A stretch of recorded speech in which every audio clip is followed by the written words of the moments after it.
தயாரிப்பாளரும் நடிகருமான PL Thenappan. எண்ணற்ற திரைப்படங்களில் தயாரிப்பு நிர்வாகியாக தமிழ் சினிமா உலகிலே பணியாற்றியுள்ள PL தேனப்பன் இணை தயாரிப்பாளராக பணியாற்றிய மிக முக்கியமான 2 படங்கள்னா அது சிவாஜியும் சூப்பர் ஸ்டார் ரஜினிகாந்தும் இணைந்து நடித்த படையப்பா மற்றும் கமல்ஹாசன் நடித்த தெனாலி. அதைத் தொடர்ந்து பஞ்சதந்திரம், பம்மல் கே சம்பந்தம், காதலா காதலா உட்பட 3 கமல்ஹாசன் படங்களை தயாரிக்கக்கூடிய வாய்ப்பு இவருக்கு கிடைத்தது. ஒரு காலகட்டத்தில் நடிகராகவும் தமிழ் சினிமா உலகில் அடியெடுத்து வைத்த தேனப்பன் பிரபல நட்சத்திரங்களான சிவாஜி, ரஜினிகாந்த், கமல்ஹாசன், மம்முட்டி உட்பட பல நட்சத்திரங்களோடு தனக்கு ஏற்பட்ட அனுபவங்களை பற்றியெல்லாம் இந்த நேர்காணலிலே சுவைப்பட பகிர்ந்து கொண்டிருக்கிறார். வணக்கம். வணக்கம்.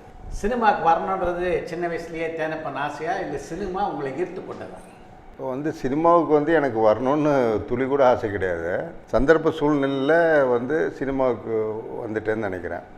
ஆக்சுவலி சினிமாவுக்கு வர வேண்டிய காரணங்கிறது பார்த்திங்கன்னா, நான் சின்ன வயசில் ரொம்ப கஷ்டப்பட்டு இந்த லெவலுக்கு வந்திருக்கேன்னா அந்தளவுக்கு கஷ்டப்பட்டேன். இது உதாரணத்துக்கு சொல்லணுன்னா, 6வது ஸ்கூலில் படிக்கும்போதே வீட்டில் ஜப்தி பண்ணி வீடெல்லாம் ரோட்டுக்கு கொண்டு வந்து அந்தளவு பெரிய லெவலில் கஷ்டப்பட்டு, அப்போ நாங்கள் எங்கள் செட்டியார் வீடெல்லாம் சேர்ந்து காரைக்குடியில் இருக்கிற செட்டியார்லாம் சேர்ந்து அங்கே ஐஓபி பேங்க்லாம் MCTM சிதம்பரம் செட்டியார்னு ஒரு ஃபோட்டோ இருக்குது. அவர் அங்கே ஒரு ட்ராங்கூர் ரயோன்ஸ்னு ஒரு கம்பெனி ஒன்று ஆரம்பிச்சிருந்தார். அது நூல் ஃபேக்ட்ரி. அதனால நம்ம காரைக்குடியில் இருக்க செட்டியார் எல்லாரையும் வேலைக்கு கொண்டு வச்சார் அங்கே. அப்படியே எங்கள் அம்மா அப்பா அங்கே போய் செட்டில் ஆகி அங்கே பிறந்து நான் வளர்ந்தேன். அதனால் பிறந்து வளர்ந்ததுலேருந்து எல்லாமே மலையாளம் தான் படித்தேன். 10th வரைக்கும் படித்தது மலையாளம் தான். தமிழ் மீடியம்லாம் படிக்கல, ஃபுல்லாக மலையாளம் தான் படித்தேன். அப்போ என் வீட்டுக்கு பக்கத்து வீடு நடிகர் ஜெயராம். அப்போ ஜெயராம் அவரோட அப்பா அதே ஃபேக்ட்ரியில் அக்கௌண்ட்ஸில் இருக்கார். எங்கள் அப்பா எலக்ட்ரிஷனாக இருந்தார். அதுக்கப்புறம் அந்த டைம் நிறைய சூழ்நிலை காரணத்தினால அந்த ஃபேக்ட்ரி மூடும் நிலப்பம் வந்ததுனால அப்பா சென்னைக்கு வந்துட்டார்.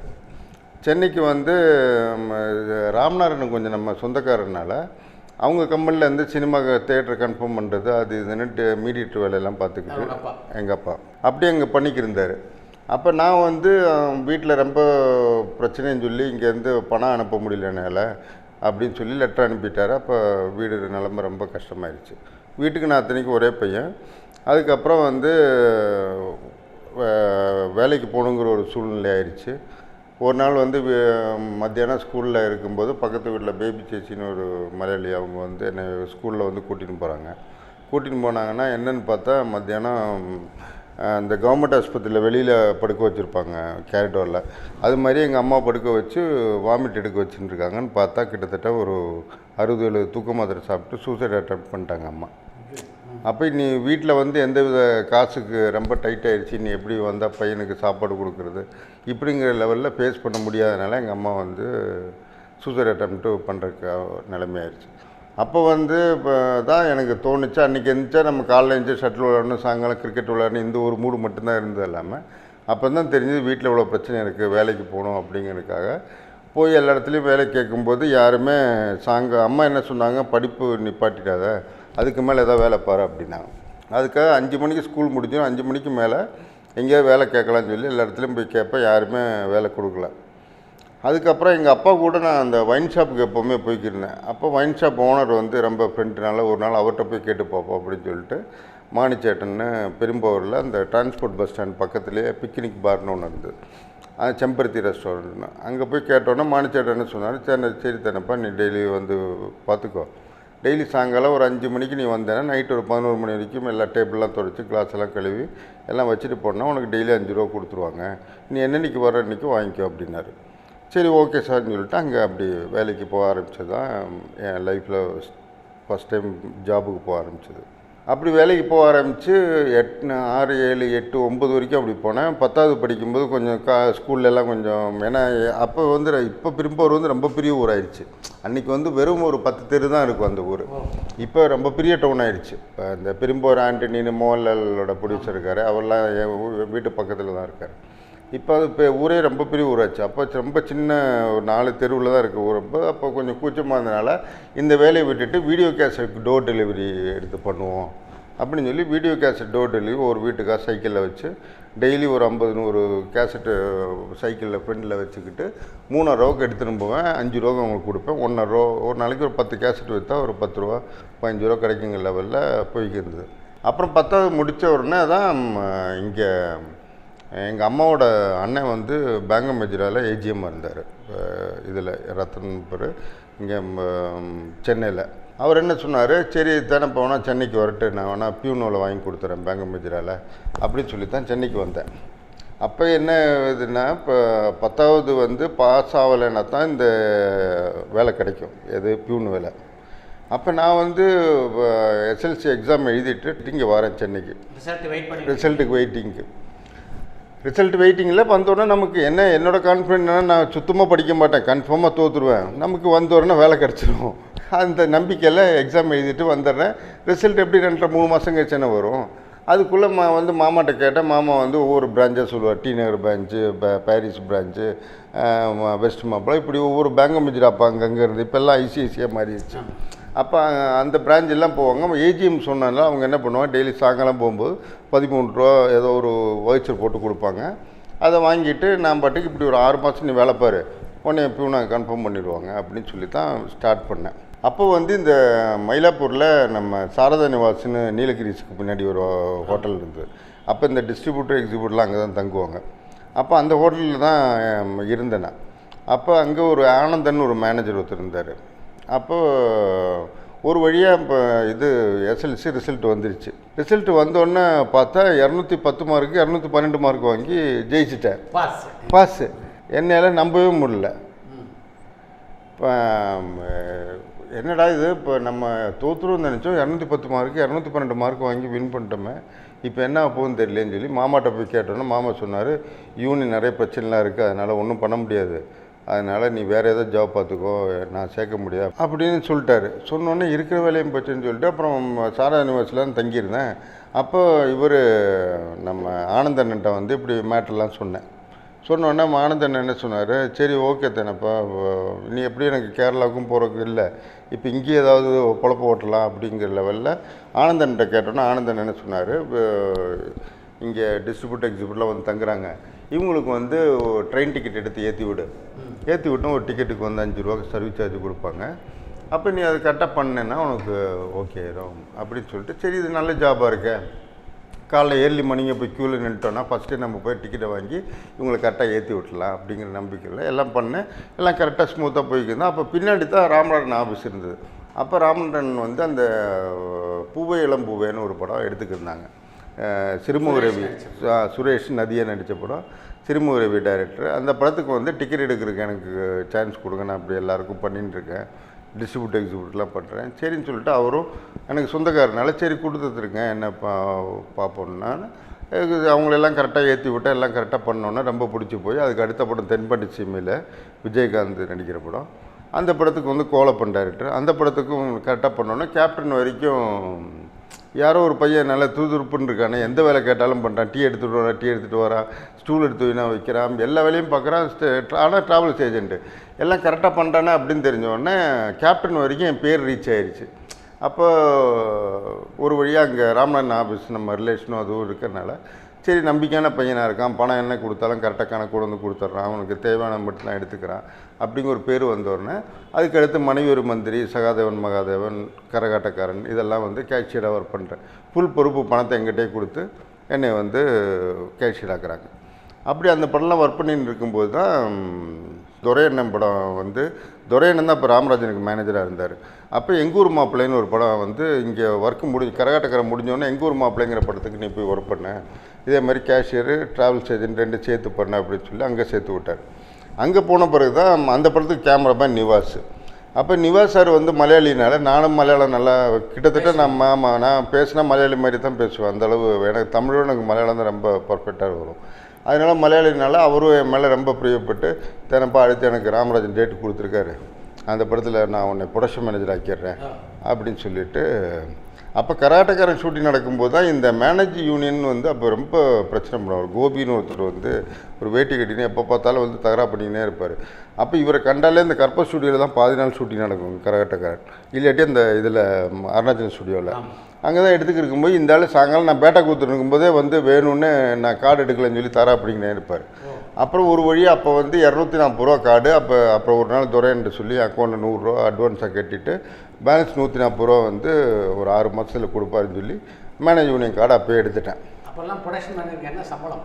அப்போ வந்து 1200 இருக்கும்னு நினைக்கிறேன் ஒரு படத்துக்கு மேக்ஸிமம் இப்போ கொஞ்சம் பெரிய மேனேஜராக இருந்ததுன்னா ஒரு 3000 ரூபாக்குள்ளே இருக்கும்.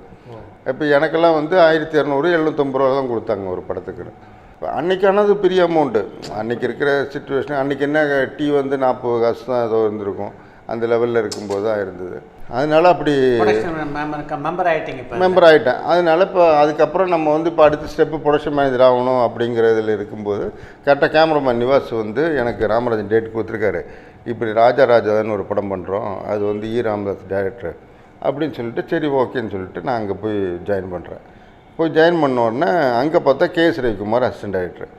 அப்படி நானும் கேஎஸ் ரவிக்குமாரும் ரொம்ப க்ளோஸாக அண்ணன் தம்பி மாதிரி பழகுறோம். பைக்கில் போனால் 2 பேரும் ஒன்றா தான் போகிறது வரதுன்னு சொல்லி அந்த படம் ஒர்க் பண்ணுறோம். அந்த படம் ஒர்க் பண்ணி முதல்ல தயாரிப்பு நிர்வாகம் PL தேனப்பன் வருது. முதல்ல டைட்டில் கார்டு வருது. அதே மாதிரி இந்த தினத்தந்தியெல்லாம் இந்த ப்ரெஸ்ஸுக்கு கொடுப்பாங்கல்ல, தயாரிப்பு நிர்வாகம் PL தேனப்பன் கொடுத்தா அந்த தினத்தந்தியை ஒரு 10 பேப்பர் கட் பண்ணி கையிலே வச்சுன்னு திருவேன். என் பேர் வந்துச்சுங்கிற நிலமையில ஒரு சந்தோஷத்தில் அப்படி போய்க்கிருந்தது. உங்களுக்கும் கேஎஸ் ரவிக்குமாருக்கும் நட்பு ஏற்பட காரணமாக இருந்தது அந்த படம் தான் இல்லை? அவர் வந்து ரொம்ப வேலை விஷயத்தில் அன்றைக்கே ரொம்ப கட்டன் ரைட்டாக இருப்பார். டைரக்டராக இருந்தாலே கிட்டத்தட்ட டைரக்டர் மாதிரி. அவர் வந்து இப்போ எனக்கு தெரிஞ்ச பரம்பரையாகவே ரொம்ப பெரிய பணக்காரர் அவர்.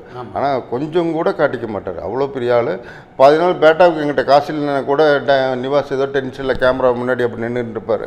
அவர்கிட்ட போய் கேட்குறதுக்கு பயந்துட்டு நான் இவர்கிட்ட கேட்டு வாங்கி அன்றைக்கி 2000 3000 இவர் கொடுப்பாரு கட்டணா கொடுத்தா. அன்றைக்கி பேட்டா அன்றைக்கி மேக்ஸிமம் 2000 தான் இருக்குது எல்லோரும் பேட்டா சேர்த்தா கூட. 2-3 இவர்கிட்ட கடனை வாங்கி நான் ஓட்டிட்டு அடுத்த நிவாஸ் ஆட்டை வாங்கி இவருக்கு திருப்பி கொடுப்பேன். இப்போ எனக்கு ஒரு ஃபைனான்ஸ் மாதிரி இருப்பார். எல்லா விதத்துலேயுமே ஒரு சப்போர்ட்டாக இருந்தார். அந்த விஷயத்தெல்லாம் பார்க்கும்போது என் மேலே ரொம்ப நம்பிக்கை ஜாஸ்தி. பண விஷயத்தில் இவன் கரெக்டாக இருக்கான். இந்த கமிஷன் அடிக்கிறது அதெல்லாம் இன்றைக்கி வரைக்கும் நம்ம பண்ணாதனால தான் நமக்கு அந்த நேம் இருக்குதுன்னு நம்புகிறேன். அது சினிமாங்கிறது வந்து ஒரு ரொம்ப அருமையான தொழில். இது இந்த தொழில் நீங்கள் தப்பாக யூஸ் பண்ணிங்கன்னா டெஃபினட்டாக இது உங்களை தப்பான ரூட்டுக்கு தான் கொண்டு போகும். உண்மையாக இருக்கீங்கன்னா அது நான் ஒரு உதாரணம். இன்றைக்கி உண்மையாக இருக்கிறனால தான் இன்றைக்கி நல்லா இருக்கேன். அதனால் இந்த தொழிலை பொறுத்தவரை உண்மையாக இருங்க. உண்மையாக இருந்தால் நிச்சயமாக நல்ல பெரிய இடத்துக்கு வரலாம். நீங்கள் தயாரிப்பு நிர்வாகியாக பணியாற்றிய போது விஜயகாந்தோட நல்ல உங்களை வந்து அவர் கவனித்து பார்த்தாரு, உங்கள் பக்கத்தோடைய பார்வை திரும்பிச்சுன்னு சொன்னீங்க. அந்த படத்தில் விஜயகாந்தோட வந்து உங்களுக்கு தனியாக பழகக்கூடிய வாய்ப்போ இல்லை மறக்க முடியாத சம்பவங்களோ தான் உண்டா அந்த படத்தில்? கேப்டனை வந்து முதல்ல பிக்கப் பண்ணுறதுக்காக இதுக்கு போகிறேன், ஏர்போர்ட்டுக்கு, கோயம்புத்தூருக்கு. அப்போ மேட்டுப்பாளையத்தில் ஷூட்டிங் நடக்குது. அப்போ கேப்டன் வந்து நல்லவன் படம் முடித்து காஷ்மீர்லேருந்தோ இங்கேருந்தோ வராங்க. அப்போ ராதியாவும் வராங்க. ராதியா 2 பேரும் ஒன்றா வராங்க. வரும்போது காரில் ஏறி ஏர்போர்ட்லேருந்து வெளில வந்தோடனே கேப்டன் கேட்டார், ஒரு கார் 2 கார் இருக்கா அப்படின்னு கேட்டார். நான் சரி நான் ஒரு கார் தான் சார் கொண்டு வந்திருக்கேன், இன்னொரு கார் வேணால் இப்போ அரேஞ்ச் பண்ணுறேன் அப்படின்னு கேட்டேன். அப்போ கேப்டன் சொன்னார், இல்லை பரவாயில்ல ஒரே கார் போதும் பரவாயில்ல அப்படின்ட்டு ராதிகாவும் கேப்டனும் அப்போ ஏறிட்டாங்க. ஆனால் அவங்களுக்குள்ளே ஏதோ ஒரு தகராறு நடந்திருந்த டைம் நினைக்கிறேன், தெரியல. அதனால இப்போ 2 பேரும் காரில் ஏற்றிட்டு ஃப்ரண்ட் சீட்டில் நான் உட்காந்தேன், பின்னாடி அவங்க 2 உட்காந்தாங்க. அப்புறம் இந்த அன்னபூர்ணா நிப்பாட்டு காஃபி சாப்பிட்ணுன்னு சொல்லி காஃபி டீ வாங்கி கொடுத்தேன், சாப்பிட்டேன். அப்படி கேப்டனோட ஒரு ரிலேஷன்ஷிப் இருந்தது. அது பேர் சொல்லி கூப்பிட்ற மாதிரி இருந்ததுன்னு வச்சுங்களேன். இது இப்போ அந்த அளவோடு இருந்தது, அதோடு முடிஞ்சுது. அதுக்கப்புறம் அவர் வேறு படத்துக்கு போயிட்டார். நான் இந்த பக்கம் ராஜராஜன் மேனேஜராக ஒர்க் பண்ணுறதுக்கு போயிட்டேன்.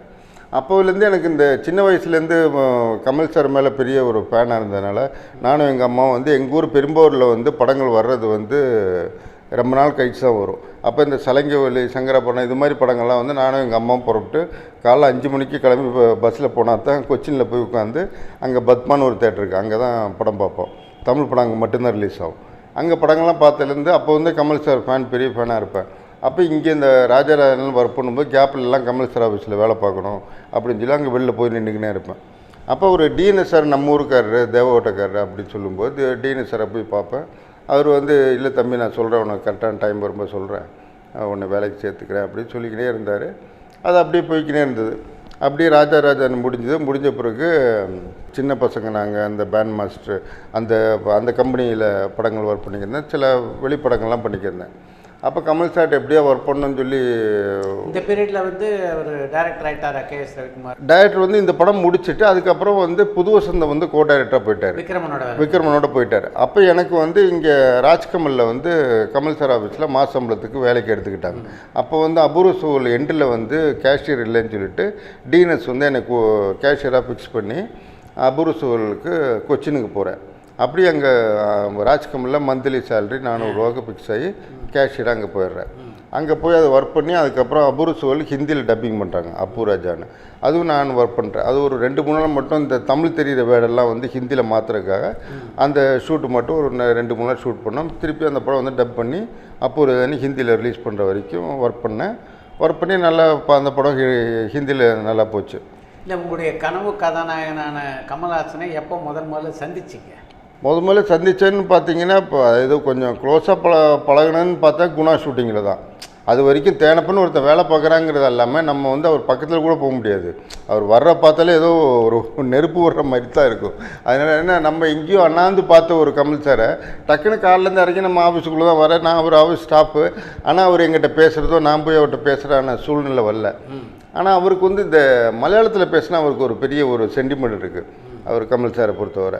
அது நான் மலையாளம் நல்லா பேசுவேன்ல. அப்போ குணா ஷூட்டிங்கில் தான் குணாவுக்கு எப்படி போனேன்னா, அதுக்கப்புறம் வந்து இங்கே ராஜ்கமலில் வந்து மந்த்லி சேலரி ஒர்க் பண்ணிவிட்டு அப்போ குணாவுக்கு வந்து டைரக்டர் வந்து ராஜீவ்குமார் போட்டிருந்தாங்க. ராஜீவ்குமார் டெய்லி ட்ரிவாண்டத்தில் அப்போ இந்த சாணக்கியன் பண்ண டைரக்டர் அவர் தான் முதல்ல குணாவுக்கு டைரக்டர். சந்தான பாரதிக்கு முன்னாடி. ஆமாம், சந்தான பாரதிக்கு முன்னாடி. அப்போ ராஜீவ்குமார் டெய்லி ஏர்போர்ட்டில் போய் ட்ரிவாண்டத்தில் இருந்து வருவார். அவரை போய் பிக்கப் பண்ணுவேன், கொண்டு வந்து ஒரு உட்லன்ஸ் ரூம் போட்டு கொடுத்துட்டு அவரை கூட்டின்னு வந்து கமல் சார் டிஸ்கஷன் பண்ணுவார். ஒரு 4-5 நாள் ஒரு வாரம் இருப்பார். அதை டிஸ்கஷன் முடிஞ்சு திருப்பி அவர் ஏர்போர்ட்டில் கொண்டு போயிடுறது, இவர் கொண்டு போயிடுறது, கூட்டின்னு வருது. இது மட்டும்தான் என்னோடய வேலை. இப்படியே போய்க்கினே இருக்குது. இந்த குணாங்கிற படம் ஆரம்பிக்கவே இல்லை. அப்படி தான் இருக்கும்போது ஒரு நாள் வந்து ஒரு மத்தியானம் ஒரு 12-1 மணி இருக்கும். ராஜ்கமலுக்கு ஆப்போசிட் ஒரு டீ கடை இருக்குது. அந்த டீ கடையில் டீ சாப்பிட்டுக்குன்னா ரவிக்குமார் பைக்கில் வந்தார். வந்து என்ன தினப்பா இங்கே டீ சாப்பிட்டுருக்கு, வா 2 பேர் டீ சாப்பிட்லாம். 2 பேர் டீ சாப்பிட்டுக்கிட்டே சொன்னார், என்ன இப்படி சௌத்ரி சார் வந்து சூப்பர் குட்னு ஒரு படம் கம்பெனி, சௌத்ரி சார் வந்து என்னை டைரக்டர் ஆக்க போகிறாரு, புரியாத புதிர்னு இந்த கன்னடத்தில் தர்கான்னு அந்த படத்தை வந்து ரீமேக் பண்ண போகிறோம், அதனால் நீ தான் வந்து ஒர்க் பண்ணணும் மேனேஜராக அப்படின்னாரு. நான் சொன்னேன், இங்கே மாசம்பளத்துக்கு ஒர்க் பண்ணுறேன், அவர் விடுவாரா, கமல் சார் ஆஃபீஸில் விடுவாரான்னு தெரில. நான் என்னோடய கனவே கமல் சார்கிட்ட ஒர்க் பண்ணணும்னு சொல்லி தான் வந்தேன். அவங்க இப்போ குணான்னு ஒரு படம் ஆரம்பிக்கிற சொல்லி ராஜீவ்குமார் வந்து போயின்னு இருக்காரு, இன்னும் ஒன்றும் ஆரம்பிக்கிற மாதிரி தெரிலண்ணே அப்படின்னேன். சரி, நீ கேட்டு சொல்லு, நீ சண்டே வந்து சூப்பர் குட் அட்ரஸ் எழுதி கொடுத்தாரு. எழுதி கொடுத்து சண்டேவா நீ வந்து சௌத்ரி சாரை இன்ட்ரடியூஸ் பண்ணி விட்றேன் அப்படின்னாரு. அதுக்கப்புறம் சண்டே நான் போனோடனே சௌத்ரி சார்கிட்ட வந்து சொன்னார், என்னை எவ்வளோ நம்புறீங்க அதோட 200% தேனை பண்ணிங்க நம்பலாம் அப்படின்னு சொல்லி சௌத்ரி சார்கிட்ட சொன்னார். அன்னையிலேருந்து இன்றைக்கி வரைக்கும் சௌத்ரி சாருக்கு என் மேலே அந்த நம்பிக்கை தான். இது வரைக்கும் நானும் அந்த தவறு நடந்ததும் இல்லை. சௌத்ரி சார் என் மேலே அந்த நம்பிக்கை இன்றைக்கும் வச்சுருக்காரு. நானும் அது மாதிரி நடந்துக்கிட்டேன். அதுக்கப்புறம் வந்து ராஜ்கமலில் வந்து ஒரு 30 நாள் லீவ் கொடுங்க டீனு சார் கேட்டேன். அப்போ டீனு சார் சொன்னார், இது சார் இது என்ன சார், இது என்ன இப்போ கம்பெனி, அது 30 நாள் லீவு. ஆமாம், கவர்மெண்ட் ஆஃபீஸ் சார், 30 நாள் லீவெல்லாம் கொடுக்க முடியாது, போகிறாந்தா அப்படியே போயிருங்க சார் அப்படின்ட்டாரு. அப்போ திருப்பி இருந்து யோசிச்சு பார்த்தேன், என்னடா பண்ணுறது, உங்கள் ஷூட்டிங்கும் போக மாட்டேன்டா, டெய்லி 400 மாத சம்பளம் வாங்குற வேறு, ஆனால் இப்போ வேலையே இல்லாமல் இருக்கிறது முடியல. சரி, 2ல் 1 கடல் மேலே பாரத்தை போட்டு நேராக போய் டீனு சார்கிட்ட வேலை வேணாம் சார் அப்படின்னு சொல்லிட்டு நேராக கேஎஸ் ரவிக்குமாரோட போய் புரியாத புதிர் சேரன் பாண்டியன், புரியாத புதிர் வந்து 28 நாளில் முடித்தோம் டே நைட்டு. அந்த படம் முடிஞ்சோடனே அந்த படத்தில் டைரக்டர் அசிஸ்டன்ட் டைரக்டர் இவன் சேரன். அதுக்கப்புறம் அந்த குரூப்பில் ஒன்றும் பெரிய டைரக்டராக பெருசாக வரல. நீங்கள் கமல்ஹாசன் ஆஃபீஸ் விட்டு வர்ற வரைக்கும் இந்த குணா படம் ஆரம்பிக்கவே இல்லை. அதுக்கப்புறம் நான் வந்து இங்கே புரியாத புதிர் 28 நாள் ஷூட்டிங் முடித்து படம் போஸ்ட் ப்ரொடக்ஷன் ஒர்க் முடித்து படத்தை ரிலீஸ் பண்ணி முடிஞ்சு சேரன் பாண்டியன் ஒரு படம் டிஸ்கஷன் ஆரம்பித்து சேரன் பாண்டியன் படத்தையும் முடித்து சேரன் பாண்டியன் ரிலீஸுக்கு ஒரு 2 வாரம் முன்னாடி தான் எனக்கு ராஜ்கமல்லேருந்து டிரைவர் வந்து கூப்பிட்றான், டீனஸ் அவங்கள அர்ஜென்ட்டாக கூட்டின்னு வர சொன்னாங்க ராத்திரி அப்படின்னாரு. சரி, என்னடா நல்ல சான்ஸ் ஆச்சு, இங்கே படம் முடிஞ்சு போச்சு, நீ இப்போ இந்த அடுத்த வாரம் சேரன் பாண்டியன் ரிலீஸு, நம்ம வேலை முடிஞ்சிச்சு, இப்போ அதனால் சென்சார் ஆகிடுச்சு அப்படின்னு சொல்லிட்டு நான் போனோன்னே டீனு சார் சொன்னார், சார் நாளைக்கு காலைல கிளம்பணும் சார், கொடைக்கானல் போனீங்கன்னா 50 நாள் 60 நாள் கழிச்சான் சார் வரணும் அப்படின்னாரு. நான் யோசித்தேன், போய் சௌத்ரி சார்ட்டையும் ரவிக்குமார்ட்டையும் சொன்னால் நிச்சயமாக விட மாட்டாங்க, சொல்லாமல் கொள்ளாமல் அடுத்த நான் காலைல கிளம்பி கொடைக்கானல் போய் ஒர்க் பண்ணிட்டேன். ஒர்க் பண்ணி 60 நாள் முடிச்சுட்டு 53 நாளோ ஏதோ கொடைக்கானலில், அதான் அந்த குணா கேவு அது இதெல்லாம் இருக்குமே அந்த இடம், அந்த லொக்கேஷனில் பயங்கர ஹார்ட் ஒர்க் பண்ணோம். அப்போ தான் ஒரு சில சிச்சுவேஷனில் கமல் சார் என் கூட பேசுகிறதும், அது நான் மலையாளத்தில் பேசுகிறதும், அவர் என் கூட பேசுகிறதும் மலையாளத்தில்னா எதுக்கு எடுத்தாலும் அப்புறம் தேனப்பன விழிக்கி அப்படி இப்படிலாம் மலையாளத்தில் பேசி அப்படியே ஓரளவு நல்ல ரிலேஷன்ஷிப் வந்துருச்சு. இந்த குணா படத்தினுடைய படப்பிடிப்பில் கமல்ஹாசனோட உங்களுக்குள்ள நெருக்கமான ஒரு அனுபவம்னா எதை சொல்லுவீங்க? குணா பொறுத்தவரை நெருக்கமான அனுபவம்னா ஒரு தவணை பேசும்போது பெரிய ஒரு நெருக்கமான அனுபவமாக தான் நினைப்பேன். ஆனால் அவர் ரொம்ப சாதாரணமாக பேசுவார், நமக்கு அது வந்து பெரிய விஷயமாக தெரியும். அவ்வளோ பெரிய கமல் சார் நம்மளை கூப்பிட்டு சொல்லிட்டாரு, அதை பண்ணு இதை ரெடி பண்ணு அப்படின்னு சொல்கிறது. அது மாதிரி அதாவது குணாவை பொறுத்தவரை நீங்கள் வந்து நைட்டு 2 மணிக்கு அங்கே கொடைக்கானல் அந்த குளிரில் உட்காந்து ரெடியாகி அவர் அந்த தலை இப்படி இருக்கும், அதில் ஒரு கோணலாக இருக்கும். அப்போ அவர் 3 மணிக்கெல்லாம் மேக்கப் போட்டு 3:30 மணி 4 மணிக்கு பேரிஜத்துக்கு வந்தால் தான் 5 மணிக்கு திருப்பி அங்கேருந்து ஒரு ஜீப்பு வச்சு அந்த லொக்கேஷனுக்கு போகணும். அந்த வீடு போய் ஒரு செட்டு போட்டு பண்ணியிருப்போமே, அந்த இடத்துக்கு போகிறதுக்கு கிட்டத்தட்ட 5:45 ஆயிரும். அதுக்கப்புறம் 6 o'clock ஃபர்ஸ்ட் ஷாட் எடுப்பார். இதான் எனக்கு தெரிஞ்சு பயங்கர ஹார்ட் ஒர்க்குன்னா அந்த குளிர்லேயும் அந்த இடத்துல வந்து காலைல 6 மணிக்கு ஃபர்ஸ்ட் ஷாட் எடுத்து சாயங்காலம் வரைக்கும் பண்ணது குணா வந்து ஒரு பெரிய அனுபவம். அதுக்கு வந்து கேமராமேன் வந்து இவர் வேணும்னு மலையாளத்தில் நேஷ்னல் அவார்டு வாங்கினவர், அவர் தான் பண்ணார். இப்போ அதில் அனுபவம்னு பார்த்தா எனக்கு வந்து ரொம்ப அவரோட டச்சு கிடையாது, கொஞ்சம் டிஸ்டன்ஸ்லாம் இருந்து பேசிக்கின்னு தான் இருந்தேன் எல்லாமே. அதுக்கப்புறம் வந்த பிறகு இங்கே வந்து கமல் இவர்கிட்ட கேஸ் ரவிக்குமார்ட்டையும் ஜவி சாரும் ஒரு நாள் ஆஃபீஸில் இருக்கும்போது போய் சொன்னேன், இப்படி சொல்லாமல் கொள்ள போன தப்பு தான் மன்னிச்சுங்க அப்படின்னோடனே, உனக்கு என்னடா குறை வச்சோம், உனக்கு என்ன சம்பளம் கேட்டால் நாங்கள் கொடுக்குறோம் இருந்தோம் ஜவி சாரும் ரவிக்குமாரும் சொன்னாங்க. இல்லை எனக்கு ரொம்ப ஆர்வத்தில் கமல் சார்கிட்ட போய் ஒர்க் பண்ணிட்டேன், அதனால் திருப்பி நாளைக்கு கிளம்புறேன் ஹைதராபாத், போனேன்னா இன்னும் 50 நாள் கழிச்சு தான் வருவேன் அப்படின்னேன். அப்போ சரி போய் தொலை அப்படின்னு சொல்லி விட்டாங்க. அதுக்கப்புறம் நான் திருப்பி ஒரு 50 நாள் போய் ஹைதராபாத்தில் போய் ஒர்க் பண்ணிட்டு படத்தை முடிச்சுட்டு வந்துட்டோம். வந்து குணா முடிச்சுட்டு வந்து இங்கே வந்து ஊர் மரியாதை, அப்புறம் புத்தம்புது பயணம், இங்கே இவர்கிட்ட ஒர்க் பண்ணிக்கினே இருக்கேன். கேஎஸ் ரவிக்குமார் படங்கள் லைனாக சூப்பர் குடில் போய்க்கினே இருக்குது. இது நடுவில் ஃப்ரீயாக இருக்கும்போதெல்லாம் சௌத்ரி சார் என்ன பண்ணுவார், ஏன்னா ஆஃபீஸில் ஒரு நம்பிக்கையான பையன் நான் தான் அப்படின்னு சொல்லிட்டு பெரும்புலி நடந்தாலும் வேறு ஏதோ டயட் படங்கள் நடந்தாலும் தேனப்பட்ட தான் பணத்தை கொடுத்து அனுப்புவார். இப்போ என் மேலே அந்த நம்பிக்கைனால இப்போ மைசூரில் பெரும்புலி ஷூட்டிங் நடக்குது, தேனப்ப நீ பணம் எடுத்துகிட்டு போயிருந்து அங்கே எல்லாம் பார்த்துக்கிட்டு அங்கேயே இருந்துட்டு ஷெடியூலை முடித்து பேக் பண்ணி எடுத்துகிட்டு வான்னு சொல்லி அனுப்புவார் என்ன. அந்தளவு சௌத்ரி சார் ஒரு நம்பிக்கையான ஆளாக இருந்தேன். அப்படி அந்த படங்கள்லாம் போய்க்கிருந்தது. அப்புறம் ஒரு நாள் இது தேவர்மன் ஒர்க் பண்ணுறதுக்காக கமல் சார் ஆஃபீஸ்லேருந்து கூப்பிட்டாங்க. அப்படி தேவர்மன் படத்துக்கு 17,500 எக்ரிமெண்ட் போட்டு என்னை அந்த படத்துக்கு மேனேஜராக கன்ஃபார்ம் பண்ணுறாங்க.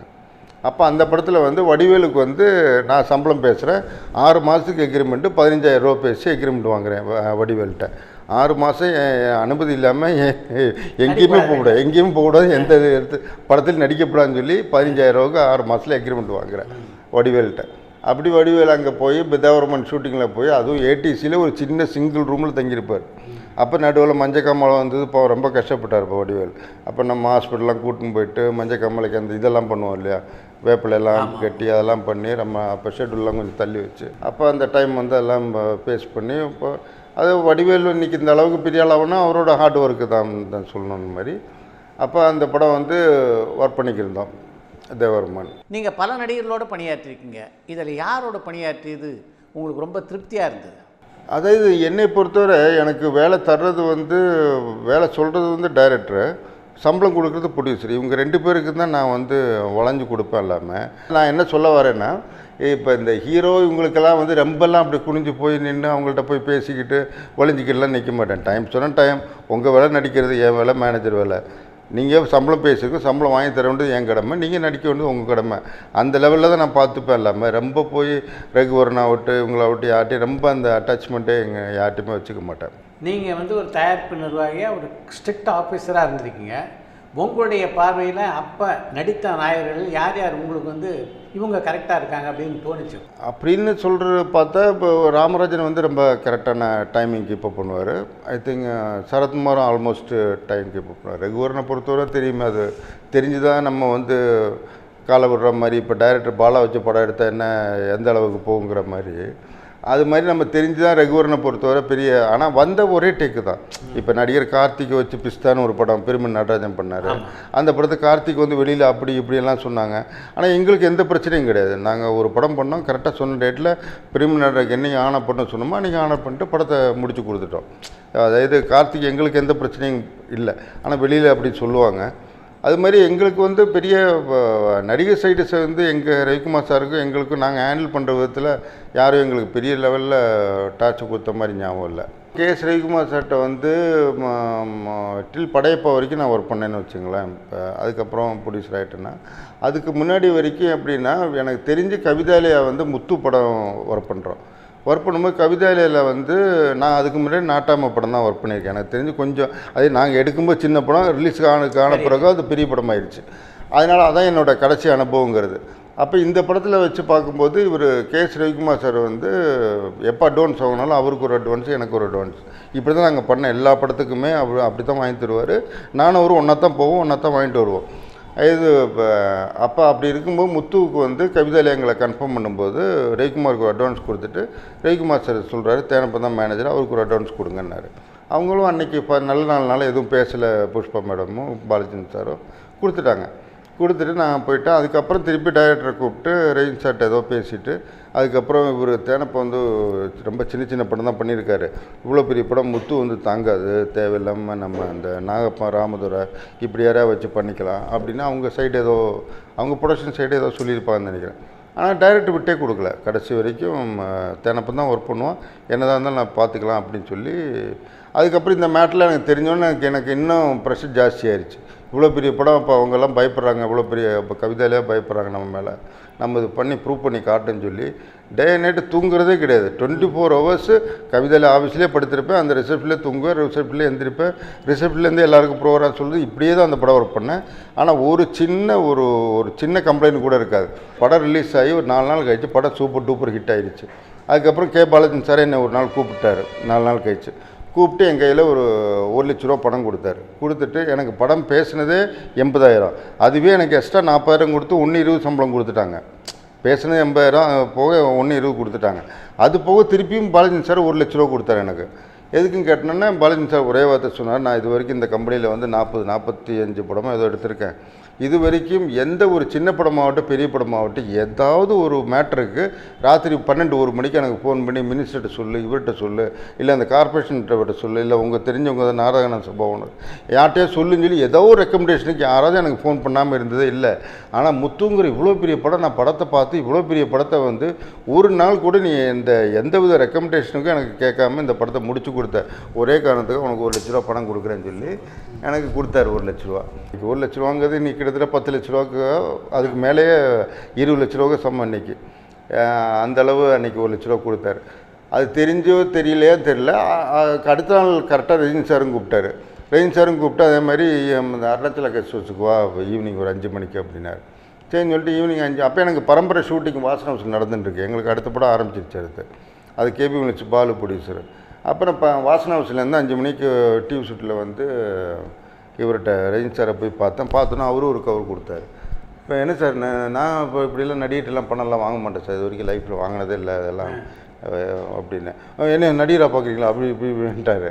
நான் வந்து இதில் ஒரு பார்ட்னர் தானே. இப்போ முத்து படத்தில் ஏதோ 60-40 ஏதோ அவங்களுக்குள்ள ஏதோ டைம்ஸ் நான் பார்ட்னர், நானும் ஒரு ப்ரொடியூசர் தான், நீ ஒன்றும் அதை பற்றிலாம் கவலைப்படாது வச்சுக்கொண்டு கம்பல் பண்ணி ஒரு கவர் கொடுத்தேன். அப்புறம் அந்த கவரை வந்து வெளில வந்து பிரித்து பார்த்தா அதுலேயும் 1 லட்ச ரூபா ரஜினி சாரும் கொடுத்துருந்தாரு. அது எது உண்மையாக ஒர்க் பண்ணோன்னா அதில் எந்தவித மாற்று கருத்தும் இருக்காதுங்கிற மாதிரி அந்த படம் பெரிய ஹிட் ஆகிடுச்சு. நான் எனக்கு தெரிஞ்ச கத்துக்குட்டிகள் 2-3 அசிஸ்டண்ட்டை வச்சு தான் அந்த படமே ஒர்க் பண்ணேன். கூட்டம் நிறைய அந்த படத்தில். இப்போ இதில் மேல்கோட்டையில் எடுக்கும்போது இப்போ முத்து படத்தில் வந்து டெய்லி 500 பேர் 600 பேர்னு கூட்டம் இருக்கும். அப்போ இந்த 500 பேர் 600 பேர் கரெக்டாக கூட்டின்னு வந்திருக்காங்களா இல்லையாங்கிறது எனக்கு ஒரு பெரிய டவுட்டு.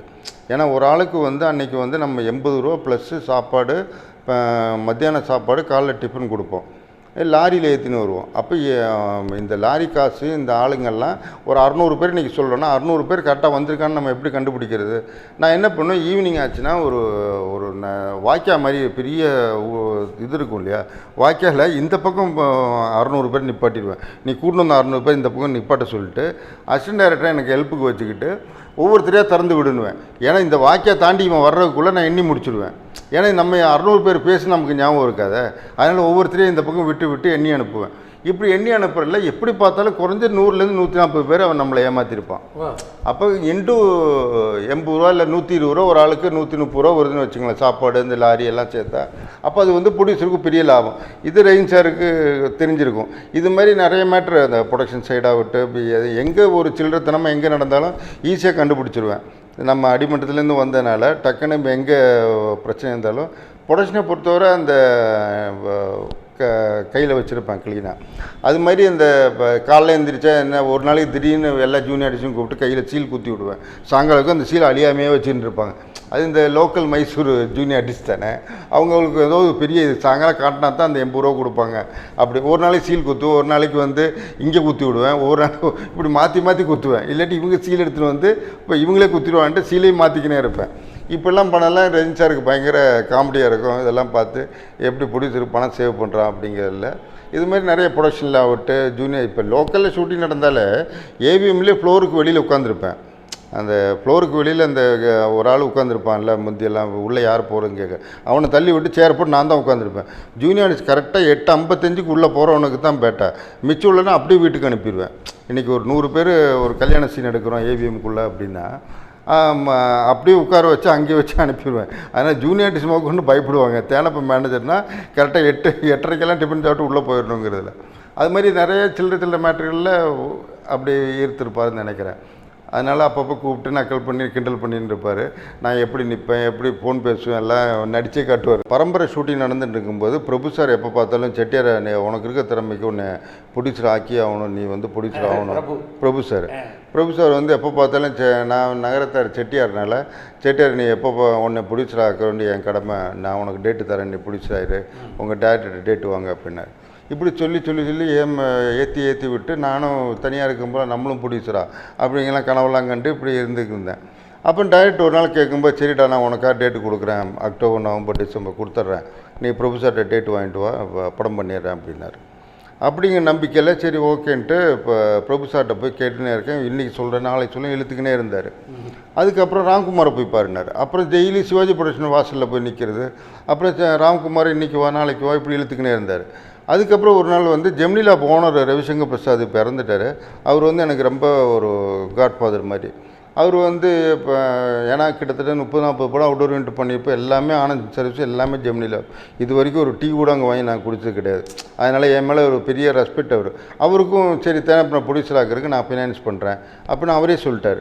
ஆனால் நானே வரேன் ராம்குமார் கூட, உனக்கு எல்லா ஃபினான்ஸும் நானே பார்த்துக்கிறேன் தேனப்பா, உன்னை ப்ரொடியூசர் ஆக கொண்டு எனக்கும் ஒரு கடமை இருக்குது, இவ்வளோ வருஷம் நீ சின்சியராக இருந்ததுக்கு அப்படின்னு சொல்லிட்டு அவரும் பாவம் 1க்கு 3 தவணை ராம்குமாரை வந்து பார்த்தாரு. இல்லை தேனப்பம் பண்ணணும், ஆனால் பேக்ரவுண்ட் எப்படி இருக்குன்னு தெரியல, அதான் நான் கேரண்டி இருக்கேன்னு சொல்கிறேன்னு அப்படியே நீங்கள் பயப்படுறீங்க, என் பேனர் ஜெமினி பிக்சர்ஸ் சொன்னாலும் போட்டுங்க, தேனப்பம் பேரையும் போட்டுங்க, பணம் எப்படியே ப்ரொடியூசர் ஆகுங்க அப்படின்னு சொல்லிட்டு பேசிக்கலாம் இருந்தாங்க. ஆனால் எதுவுமே பிடி கொடுக்கல.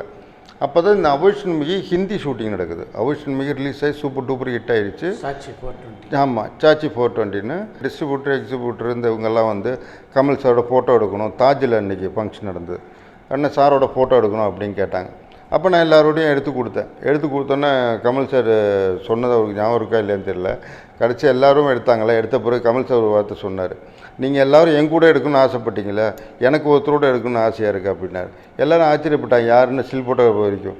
அப்போ உடனே எனக்கு தேனப்பனும் எடுக்கணும்னு சொல்லிட்டு என்னை கூப்பிட்டு வச்சு என்னை கட்டி பிடிச்சி ஒரு ஃபோட்டோ எடுத்து அதான் எங்கள் ஆஃபீஸில் இன்றைக்கி மாட்டியிருப்பேன். அது மாதிரி சார் என் மேலே அந்தளவு ஒரு கான்ஃபிடண்ட்டாக இருந்துட்டு அப்போ வந்து சொன்னார். அப்போ சாச்சி 420 ஷூட்டிங் நடந்துட்டுருக்கு. அப்போ அன்றைக்கி கெஸ்ட்டாக பரேஷ் ராவல், ஜானி வாக்கர், தபு, ஐஷா ஜுல்கா எல்லாருமே அன்றைக்கி அந்த தாஜ் ஹோட்டலில் தங்கியிருக்காங்க. அங்கே தான் இந்த சில்லு ஜூப்ளி பார்ட்டி நடக்குது. அதனால் இப்போ கமல் சார் அன்றைக்கி ராத்திரி ஒரு 8வது நாள் ஷூட்டிங் நடக்குது. அப்போ அதுக்கு டைரக்டர் அப்போ வேறு டைரக்டர், ஒரு அட்வர்டைஸ்மெண்ட் டைரக்டர் தான் அதில் முதல்ல ஃபிக்ஸ் பண்ணியிருந்தது. அப்போது கமல் சார் நைட்டு ஒரு 2-3 மணிக்கு இந்த ஃபோட்டோ எடுத்த பிறகு சொன்னார், தேனப்ப நீ நாளையிலேருந்து என் படம் வந்து அவுஷன் ஹிந்தி நீ தான் ஒர்க் பண்ணணும் அப்படின்னாரு. நான் ஒன்றே சொன்னேன், ஐயோ எனக்கு ஹிந்தியும் தெரியாது இங்கிலீஷும் தெரியாது, நான்லாம் ஒர்க் பண்ண முடியாது சார், தமிழ்னு ஏதோ மேனேஜ் பண்ணிடுவேன், எனக்கு ஹிந்தி இங்கிலீஷ்லாம் தெரியாது அப்படின்னா. உனக்கு என்ன பிரச்சனை, உனக்கு ஹிந்திக்கு ஒரு அசிஸ்டண்ட்டு, இல்லை தெலுங்கு பேசுகிறதுக்கு ஒரு அசிஸ்டண்ட்டு, இங்கிலீஷ் பேசுகிறதுக்கு ஒரு assistant, 2 assistant lady assistant ready பண்ணி தரேன், நீ ஒர்க் பண்ணுற அப்படின்னாரு. அதுக்கப்புறம் யோசிச்சு, இல்லை இங்கே தர்பார்னு ஒரு படம் நாங்கள் வந்து ஆல்ரெடி ஷூட்டிங் போகிறோம். அப்போ நாங்கள் ஒரு தர்பார்னு ஒரு கதை ரெடி பண்ணி வச்சுருந்தோம். இவருக்காக, சரத்குமாருக்காக, ஒரு அட்வொகேட், ஒரு வக்கீலோட கதை. கேஎஸ் ரவிக்குமார் டைரக்ஷனில், சூப்பர் குட் ப்ரொடியூசரு, தர்பார் படத்துக்கு டைட்டில். அப்போ வந்து ஷூட்டிங் போகிறோம் சார் நாங்கள் அடுத்த மாதம் எண்டில், இப்போ டிஸ்கஷன் நடந்துகிட்ருக்கு அப்படின்னா. ஒன்று ரவிக்குமார் சாரை சொன்னால் போதும் அப்படின்ட்டு ரவிக்குமார் சாரை கூப்பிட்டு டைரக்டர் சார் தேனப்ப நாள்லேருந்து நான் வேலைக்கு வச்சுக்க போகிறேன், நீங்கள் வந்து எதுவும் அப்ஜெக்ட் பண்ணாங்கன்னு. அவனை இப்போயே கூட்டின்னு போங்க, யாருங்க வேணாங்க அப்படின்ட்டார் டைரக்டர். உடனே இல்லைங்க அவர் இப்போ இப்படி தான் சொல்லுவார், காலையில் எழுந்துச்சுன்னா ஃபோன் எனக்கு தான் பண்ணுவார், எங்கடா இருக்குது அப்படின்னு. அதனால் இதெல்லாம் இப்போ நான் ஒத்து வராதுண்ணே, அதெல்லாம் கிடையாது, நீ நாளிலேருந்து ஒர்க் பண்ணி ஆகணும்னு சொன்னோன்னே டைரக்டரும் அப்புறம் சீரியஸாக சரிடா போயிட்டு வாடா அப்படின்னு சொல்லிட்டாரு. அப்புறம் நம்ப மாட்டேங்க, எங்கள் மேனேஜ் யூனியனுக்குள்ளே ஒரு அண்டர்ஸ்டாண்டிங் இருக்குது. இன்னொரு மேனேஜர் ஒர்க் பண்ண போட என்னதான் இருந்தாலும் நைட் 2 மணிக்கு கமல் சார் சொன்ன உடனே நான் அதுவும் ராஜ்கமல் ஃபிலிம் இன்டர்நேஷ்னல், அது நம்பர் 1 கம்பெனி, அந்த மணிரத்னம் கவிதாலயா மாதிரி ஒரு பெரிய கம்பெனியில் என்னதான் இருந்தாலும் என்னை மாதிரி ஒரு 2 மேனேஜர் அங்கே ஒர்க் பண்ணிட்டு இருக்காங்க. யார் மோகன் மணிரத்னத்தோட மேனேஜர் ஒர்க் பண்ணுறாரு, இன்னொருத்தர் சுதாகர்னு ஒருத்தர், 2 பேரும் அந்த கம்பெனியில் ஒர்க் பண்ணிட்டு இருக்காங்க. அப்போ இவங்களை தூக்கிட்டே என்னை வைக்க போகிறாரு. அப்போ நம்ம என்னதான் இருந்தாலும் நாளைக்கு நம்ம மேனேஜர்ஸ்குள்ளே ஃபேஸ் டு ஃபேஸ் பார்த்தானுமே, இது சாருக்கு இதெல்லாம் தெரியாது. அவன் நம்ப மாட்டேங்க, நைட்டு ஒரு 2 மணிக்கு நான் போய் மோகன் வீட்டில் போய் எழுப்பி மோகன்ட்ட இப்படி கேட்குறேன், இப்படி சார் இப்படி சொல்கிறார், நாளிலேருந்து ஒர்க் பண்ண சொல்லி நீ தப்பாக எடுத்துப்பீங்களா, என்ன பண்ணுறது தெரில மோகன் அப்படின்னா. மோகன் ஒன்று காலை பிடிச்சி, தெய்வமே நீயே ஒர்க் பண்ணு, நீ பண்ணிக்க அப்படின்ட்டார். அடுத்து நான் காலைல ஷூட்டிங் போகிறேன், நான் ஒர்க் பண்ணுறேன். அப்புறம் ஒரு 2-3 நாள் அந்த ஷெட்யூல் முடிஞ்சோடனே அந்த டைரக்டருக்கும் கமல் சாருக்கும் பிரச்சனை ஆகி அந்த டைரக்டரை தூக்கிட்டு கமல் சாரே டைரக்ஷன் அந்த படம் ஃபஸ்ட் டைம் டைரக்ட் பண்ணுறாரு. கமல் சாரை டைரக்ட்னு போட்டு சாச்சி 420 அந்த படம் நடக்குது. அப்போ அந்த படம் ஷூட்டிங் நடந்துட்டு இருக்கும்போது தான் இந்த பெப்சி படப்பாளி பிரச்சனை பெருசாகி பாலுமகேந்திரா பிரச்சனை முடிச்சு அவங்க அருணாச்சல் ஸ்டுடியோ ஷூட்டிங்கை நிப்பாட்டி எங்கடா ஷூட்டிங் நடக்குது நாடக ஆர்டிஸ்ட் பிரச்சனையில் நேராக வராங்க கேம்பகோலாவில். அப்போ கேம்பகோலாவில் வந்து எனக்கு வந்து கமல் சார் அந்த லேடி கெட்டப்பில் அந்த மீனாவை வச்சு ஒரு அந்த கனல் கண்ணை ஃபைட் பண்ணின்னு இருக்கும்போது ஒரு தகராறு வரும் இல்லையா, அந்த சீன் வந்து தபு வச்சு ஹிந்தியில் எடுத்துகிட்டு இருக்கும். அன்றைக்கி சாயங்காலம் 4 மணியோட தபுவோட டேட்டு முடியுது. அன்றைக்கி முடிஞ்சுன்னா தபு அதுக்கப்புறம் ஒரு 3 மாதம் கழிச்சு தான் வருது, லண்டன் போகுது. இவங்க பிரச்சனை பண்ணுறது வந்து 12:30-1 மணிக்கு வந்து பெப்சிலேருந்து ஆளுங்க ஜூனியர் ஆர்டிஸ்ட்டு அது இதுன்னு ஏகப்பட்ட சைக்கிளில் பைக்கில் அதில் இதில் கேம்பகோலா சுற்றியும் வெளில ஆள் நிற்கிறாங்க. நாங்கள் தான் இங்கே லேடி கெட்டப்னால ஃபுல் செக்யூரிட்டியோட உள்ள ஷூட்டிங்கு மார்க்கெட் செட்டு போட்டு நடந்துட்டுருக்கு. நான் வெளில வந்தோடனே இவர்கிட்ட பெப்சி விஜயன்ட்ட சொன்னேன், எக்காரணம் கொண்டு ராஜ்கமல் ஃபிலிம் இன்டர்நேஷ்னல் எந்த வித தப்பும் கிடையாது, ஆஸ் எ மேனேஜராக நான் தான் நாடக நடிகரை போட்டேன், வேணால் என்னோட யூனியன் கார்டு வேணால் நான் கொடுத்து சரண்டர் பண்ணி என் மேலே என்ன நீங்கள் ஃபைன் பண்ணாலும் போட்டுங்க, நான் உங்கள் காலில் கூட விழுகிறேன், தயவு பண்ணி ஷூட்டிங் நிப்பாட்டிடாதீங்க, இன்றைக்கி கூட அந்த தபுக்கு ஒர்க்கு முடிஞ்சுன்னா படத்துலேயும் முடிஞ்சிடும், இது விட்டால் அப்புறம் தபு விட்டால் நாங்கள் செட்டு வெயிட்டிங் ஆயிரும், லேடி கேட்டப்போ ஒரு அமெரிக்காவிலேருந்து மேக்கப் மேன் வந்திருக்காரு, எல்லாமே சிக்கலாயிரும், மொத்த ஷெட்யூலே இடிச்சிடும், அதனால் தயவு பண்ணி விட்டுருங்க மாஸ்டர் அப்படின்னு சொல்லி பெப்சி விஜயன் காலில் விழுந்து அதெல்லாம் பண்ணி என் யூனியன் கார்டு அவர்கிட்ட கொடுத்து என் மேலே என்ன ஆக்ஷன் எடுங்க, கமல் சாருக்கும் இதுக்கு சம்மந்தமே இல்லை, உண்மையாக நான் ஒரு நாடக நடிகரை பண்ணியிருக்கோம், அது வேணால் நாளையிலேருந்து தவிர்த்துறேன், அதை நான் கரெக்ட் பண்ணிக்கிறேன், நாளை ஷூட்டிலேருந்து இருக்காது அப்படின்னோன்னா அவங்களும் ஒரு வழியாக மனசாரிக்கு சரின்னு சொல்லி விட்டுட்டு போயிட்டாங்க. அவங்க எதுவும் டிஸ்டர்ப் பண்ணலாம், நீ ஷூட்டிங் முடிஞ்சு நல்லபடியாக தபுவும் அனுப்பியாச்சு, படமும். இந்த மேட்ரு ஒரு 2-3 நாள் கழித்து கமல் சாருக்கு மேட்ரு எப்படியோ தெரிய வந்திருக்கு. வந்த உடனே யாரோ கேமராமேனோ சர்க்கிள் யாரோ சொல்லியிருக்காங்க. சொன்ன உடனே சார் வந்து அதுக்கப்புறம் ரொம்ப சூப்பராக பண்ணிங்க தனப்பா அப்படின்னு ஒரு வார்த்தை சொன்னார். ரொம்ப சந்தோஷமாக அது. சரி, அதுக்கப்புறம் மத்தியானம் ஒரு 3-4 மணிக்கு சார் அப்போல்லாம் அந்த கேரவனுக்கு பதிலாக நாங்கள் வந்து ஒரு 4x4 ரூம் ஒன்று ரெடி பண்ணி அதை வந்து எங்கே போனாலும் ஒரு 2 கார்பெண்டர் ஒரு அசிஸ்டண்ட்டை வச்சு டக்குன்னு லாக் பண்ணி விட்டு பின்னாடி ஏசி அந்த இந்த ஏசி வச்சு விண்டோ ஏசி வச்சு போட்டு விட்டு அதுக்கு தனியாக ஜென்ரேட்டர் போட்டு கேரவன் மாதிரி யூஸ் பண்ணிக்கிருப்போம். அப்போ அந்த ரூமில் இருந்தார். சரின்னு சொல்லிட்டு நான் தட்டிட்டு உள்ளே போனேன். ஏதோ புக் ஏதோ படிச்சுக்கிருந்தேன். அப்போ நான் சார்கிட்ட போய் கேட்டலாம், அந்த பிரபு சார் ஒரு ஃபேமிலி ஃப்ரெண்ட் இல்லை, நமக்கு டேட்டு கொடுப்பாரா கொடுக்க மாட்டார், ஒரு வார்த்தை தெரிஞ்சால் டயட் வர கேட்டுக்கினே இருக்கார், அக்டோபர் நவம்பர் டிசம்பர் விட்டால் உடனே கிடைக்காதுன்றார். சரி சாருக்கு வந்து கேட்டு பார்ப்பேன்ட்டு கமல் சார்கிட்ட போய் கேட்டோன்னே கமல் சார் வந்து இப்போ இப்படி பிரபு சார் வந்து எனக்கு டைரக்டர் ப்ரொடியூசர் ஆக்குறேன்னு சொல்லி நம்ம டேட் வாங்க சொன்னார். கேஎஸ் ரவிக்குமார் சார்கிட்ட அக்டோபர் நவம்பர் டிசம்பர் கொடுத்துட்டாரு. நீங்கள் ஒரு வார்த்தை அவர் எஸ் அவர் நோ சொல்லுங்கள், டைரக்டர் டெய்லி சமாளிக்க முடியல, டெய்லி போனால் என்னடா ஆச்சுன்றாரு. நான் எங்கே போய் கேட்குறேன்னு தெரில. ஜெமிலா ஓனர் வரைக்கும் எனக்கு ஃபைனான்ஸ் பண்ணுறேன்னு சொல்லிட்டாரு. எதுக்குமே எனக்கு செட் ஆகலை சார், நீங்கள் எஸ்ஆர் நோ கேட்டு சொல்லுங்கன்னு. உடனே அவரே வந்து கமல் சார் ட்ரை பண்ணுறாரு பிரபு சாருக்கு. என் நேரத்துக்கு பிரபு சார் லைனில் கிடைக்கவே இல்லை, ராம்குமார் சாரும் கிடைக்கல. என்ன நினச்சாரோ தெரில. இப்போ அது என்ன கேரக்டர் தானப்போ நானே வேணால் பண்ணி தந்துடுறேன் அப்படின்னாரு. இல்லை சார், நம்ம வந்து பிரபு சார் ஒரு 10 நாள் தான் பிளான் பண்ணியிருக்கோம், இவர் பிரபுதேவா தான் மெயின் கேரக்டரு அப்படின்னா. அப்படின்னா அந்த 10 நாள் நானே பண்ணி தந்துடுறேன், ரவிக்குமார் சாரை வந்து கதை சொல்லு அப்படின்னாரு. ஃபோன் கிடைக்காது உங்களுக்கு நல்லதாக. ஆமாம், அதனால் உடனே வெளியில் வந்தோடனே என்ன பண்ணுறேன்னா புரியல, என்னடா நானே கிளிப்பது கனவில் நினைவா, கமல் சார் நமக்கு படம் பண்ணுறாரா ப்ரொடியூசரா அப்படி இப்படின்ட்டு ரவிக்குமார்கிட்ட போய் சொன்னால் ரவிக்குமார் உடனே சரிடா நான் போய் பேசிடுறேன்டா அப்படின்னு சொல்லி கதையெல்லாம் சொல்லி எல்லாம் ஓகே ஆயிடுச்சு. கதையெல்லாம் கேட்டு 10 நாள் பண்ணிட்டார். அது இப்போ அவசியம் ஹிந்தியும் முடிஞ்சு அவர் யூஸ் போயிட்டார். படம் ரிலீஸு பம்பர் ஹிட் ஆகிடுச்சு ஹிந்தி படம். அவர் யூஸுக்கு ஏதோ போயிட்டார். இங்கே டிஸ்கஷன் ஆரம்பிக்க சொல்லிட்டார். கமல் சார் 10 நாளைக்காக ஒர்க் பண்ணிக்கினே இருக்கார். என்ன பண்ணாலும் கதையில் வந்து 10 நாளில் ஒட்ட மாட்டேங்குது. அப்புறம் கமல் சார் அவர் 10 நாளைக்கு 20 நாளில் கொடுக்க சொல்லு, ஃபுல் படத்துக்கு கொண்டு வந்துடலாம் அப்படின்னாரு ரவிக்குமார் சார். அது நான்லாம் கேட்க மாட்டேன் சார், எனக்கு 10 நாள் கொடுக்க பெரிய மேட்ரு. இப்போ போய் இன்னும் ஃபோன் பண்ணி 20 நாள்லாம் நான் கேட்க முடியாது அப்படின்னேன். சரி நானே கேட்குறேன்ட்டு ரவிக்குமார் சாரே ஃபோன் பண்ணி யூஸுக்கு பேசினார். பேசினோடனே கமல் சார்கிட்ட சொன்னார், என்ன தான் இருந்தாலும் அபோஷன்மைக்கு அப்புறம் நம்ம 2 பேரும் சேர்ந்து பண்ணுற படம் அப்படி தான் ஜனங்களுக்கு தெரியும். ஆனால் நீங்கள் வந்து தேனப்பனுக்கா பண்ணுறது இதெல்லாம் வந்து அவங்களுக்கு தெரியாது. நம்ம காம்பினேஷன் தான் வெளியில் பேர் அடிப்படும், டிஸ்ட்ரிபியூட்டர் ஆகட்டும் எல்லோரும் அப்படி தான் பார்ப்பாங்க. அதனால தேவையில்லை குழப்பந்தான். நீங்கள் இன்னும் ஒரு 10 நாள் சேர்த்து கொடுங்க, நான் படம் ஃபுல்லாக கொண்டு வந்துடுறேன் அப்படின்னாரு. அப்போ கமல் சார் என்ன மூட தெரியல, சரி பரவாயில்ல பண்ணுங்க, நான் பண்ணி கொடுத்துறேன் அப்படின்ட்டார். அப்படி தான் அது காதலாக உருவாகுது. அதுக்கப்புறம் இந்த படையப்பா பெப்சி பிரச்சனையில் வந்து டைரக்டர்ஸ் எல்லாரும் சேர்ந்து ரவிக்குமார் சாரை பண்ணப்படான்னு சொல்லி அதை ட்ராப் ஆகி அதுக்கப்புறம் நைட்டு சிங்கத சீனிவாசரை டைரக்டாக போட்டு நாங்கள் பெப்சி சார்பாக நான் ஒருத்தர் மட்டும் ப்ரொடியூசரு, நான் வந்து ப்ரொடியூஸ் பண்ணி அந்த படம் காலாங்கிறத ப்ரொடியூஸ் பண்ணுறேன். கமல் சார் பிரபுதேவாங்கிறது வந்து ஒரு பெரிய மிராக்கிள் காம்பினேஷன். அது என்ன தான் இருந்தாலும் டான்ஸில் வந்து கமல் சார் வந்து கொடி கட்டி பறக்கிறாருங்கிறது அந்த காலத்துலேருந்தே தெரியும். அந்த இன்றைக்கி நியூ இயருக்கு சாங்னா அந்த சகலகலா வல்லவன் சாங்கு தாங்கிற மாதிரி அதே மாதிரி பிரபுதேவா அன்றைக்கி ஒரு இந்தியா மைக்கேல் ஜாக்சனுங்கிற லெவலில் அன்றைக்கி அந்த மின்சார கனவெல்லாம் சூப்பர் டூப்பர் ஹிட்டு. பிரபுதேவா வந்து தமிழ் தெலுங்கு ஹிந்தி வரைக்கும் காதலும் எல்லாம் பயங்கர ரீச் ஆகிட்டார். அதனால் பிரபுதேவாவும் கமல் சாரும் ஒன்றா சேர்றங்கிறது ஒரு பெரிய எக்ஸ்பெக்டேஷன் க்ரியேட் பண்ணுது. அப்போ பண்ணும்போது எனக்கு வந்து இப்போ நம்ப மாட்டேங்க, அந்த படத்துக்கு கமல் சாரை வச்சு படம் எடுத்து இண்டஸ்ட்ரியில் ஒரு 100 ரூபா கூட நெகட்டிவ் ஃபைனான்ஸ் வாங்காத ஒரே படம் காதலா தான். நெகட்டிவ் ஃபைனான்ஸே வாங்கலை அந்த படத்துக்கு. எல்லா படமுமே ஏரியா விற்றுட்டேன்.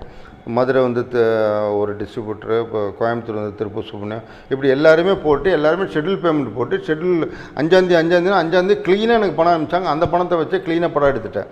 அதனால் எனக்கு எந்த வித பிரச்சனையும் இல்லை. என்ன ஒரே பிரச்சனை, இப்போ பெப்சி படப்பாளி ஒரு பிரச்சனை போயின்னு இருக்குது. இது வந்து நமக்கு தெரிஞ்ச டைரக்டர்ஸ் ரவிக்குமார்லேருந்து எல்லாம் அங்கே இருக்காங்க. இதான் ஒன்றும் இல்லாமல் பணத்துக்கு எனக்கு எந்த இதுவும் இல்லை. அதுவும் இல்லாமல் கமல் சார் என்ன சொன்னார் ஒரே வார்த்தை, உனக்கு வந்து படம் நீ பண்ணுறதுனால உனக்கு வந்து ஏதோ இப்போ ஃபினான்ஷியல் பிரச்சனைலாம் வரும், அதனால் ராஜ்கமல் ஃபிலிம் இன்டர்நேஷ்னல் வழங்கும் உன்னோட கம்பெனி பேர் என்னோ நீ வச்சுக்கோ அப்படின்னு சொல்லி தான் ஆரம்பித்தேன். அப்போ எங்கள் அம்மா பேர் சரஸ்வதினால சரஸ்வதி ஃபிலிம்ஸ்னு சொல்லி ஆரம்பித்து காதலாங்கிற படம் ஆரம்பிச்சு. காதலா படத்துடைய தயாரிப்பின் போது பிரச்சனைகள் அப்படின்னு எதையாவது சந்திக்க வேண்டிய சூழ்நிலை தேனப்பனுக்கு ஏற்பட்டதா? எனக்கு இப்போ ஃபினான்ஷியலாக எந்த வித பிரச்சனையும் ஃபேஸ் பண்ணல. இப்போ என்ன நம்ம டைரக்டர் ரவிக்குமார் சார் பண்ணலைங்கிற ஒரு வருத்தம் இல்லாமல் வேறு எதுவும் நான் பெருசாக ஃபேஸ் பண்ணல. என்ன கொஞ்சம் பெப்சி பயங்கர சப்போர்ட் இருக்கிறனால யாருமே ஒரு ஸ்டுடியோக்குள்ளே வந்து கலாட்டாவோ அதெல்லாம் எதுவுமே நடக்கலை. பர்ஃபெக்டாக ஷூட்டிங்கை பொறுத்தவரை நல்லா நடந்தது. ஏரியா பொறுத்தவரை டிஸ்ட்ரிபியூட்டர் எல்லோரும் வாங்கிட்டாங்க. நல்ல படமும் நல்லபடியாக ரிலீஸ் ஆயிடுச்சு. படம் ரிலீஸ் ஆன பிறகு பெரிய ப்ராஃபிட் கிடச்சிது. பெரிய ப்ராஃபிட் அடுத்த நாள் படம் ரிலீஸுக்கு அடுத்த நாள் காலைல இப்போ எடுத்துக்கிட்டு அவர் வீட்டில் போய் மொத்த பணத்தையும் எடுத்துன்னு போய் கொண்டு கொடுத்தேன் சார் வீட்டில் மொத்தமாக கேஷ் இவ்வளோ இருக்குது, இவ்வளோ பேங்கில் அக்கௌண்ட்டில் இருக்குது, நீங்கள் எடுத்துங்க சார் அப்படின்னேன். இல்லை எனக்கு கொடுக்கணும் சம்பளம் நீ கொடுத்துட்டேன். இது அவர் வந்து கேரளாவும் கர்நாடகாவும் ஓவர்சீஸும் தான் சம்பளமும் வாங்கிக்கினார். அதை நான் எடுத்துக்கிட்டேன். அதனால் எனக்கு சந்தோஷம், நீ சம்பாதிச்சு உனக்குள்ளது தான், நீ அதை சொந்தமாக வச்சுக்கிட்டு உன் ஃபேமிலியை பார்த்துக்கோ அப்படின்னு சொல்லி மொத்தத்தை எங்கிட்ட திருப்பி கொடுத்துட்டாரு. அவருக்கு வேண்டது மட்டும் அந்த ஏரியா தான் எடுத்துக்கிட்டார், வேறு எந்த 100 ரூபா கூட கேஷாக வாங்கிக்கல அவர். அப்படியே அது பண்ணி அந்த படம் பெரிய லெவலில் எனக்கு ப்ராஃபிட் ஆகி பெரிய லெவலில் பேங்க் பேலன்ஸ் எல்லாம் வச்சுக்கிட்டு இருக்கேன். அப்போ தான் வந்து அடுத்த படம் எடுத்தால் மாட்டிப்போமோ அப்படிங்கிற பயத்திலேயே படம் எடுக்காமல் சும்மா சுற்றிக்கினே இருந்தேன். அப்போ தான் இந்த படையப்பாவுக்கு வந்து ரவிக்குமார் சார் பேசி சொல்லிவிட்டு ரவிக்குமார் சொல்லி இப்போ இவர் ரஜினி சார் சொல்லி என்னை ஒர்க் பண்ண சொல்லி கூப்பிட்டாங்க.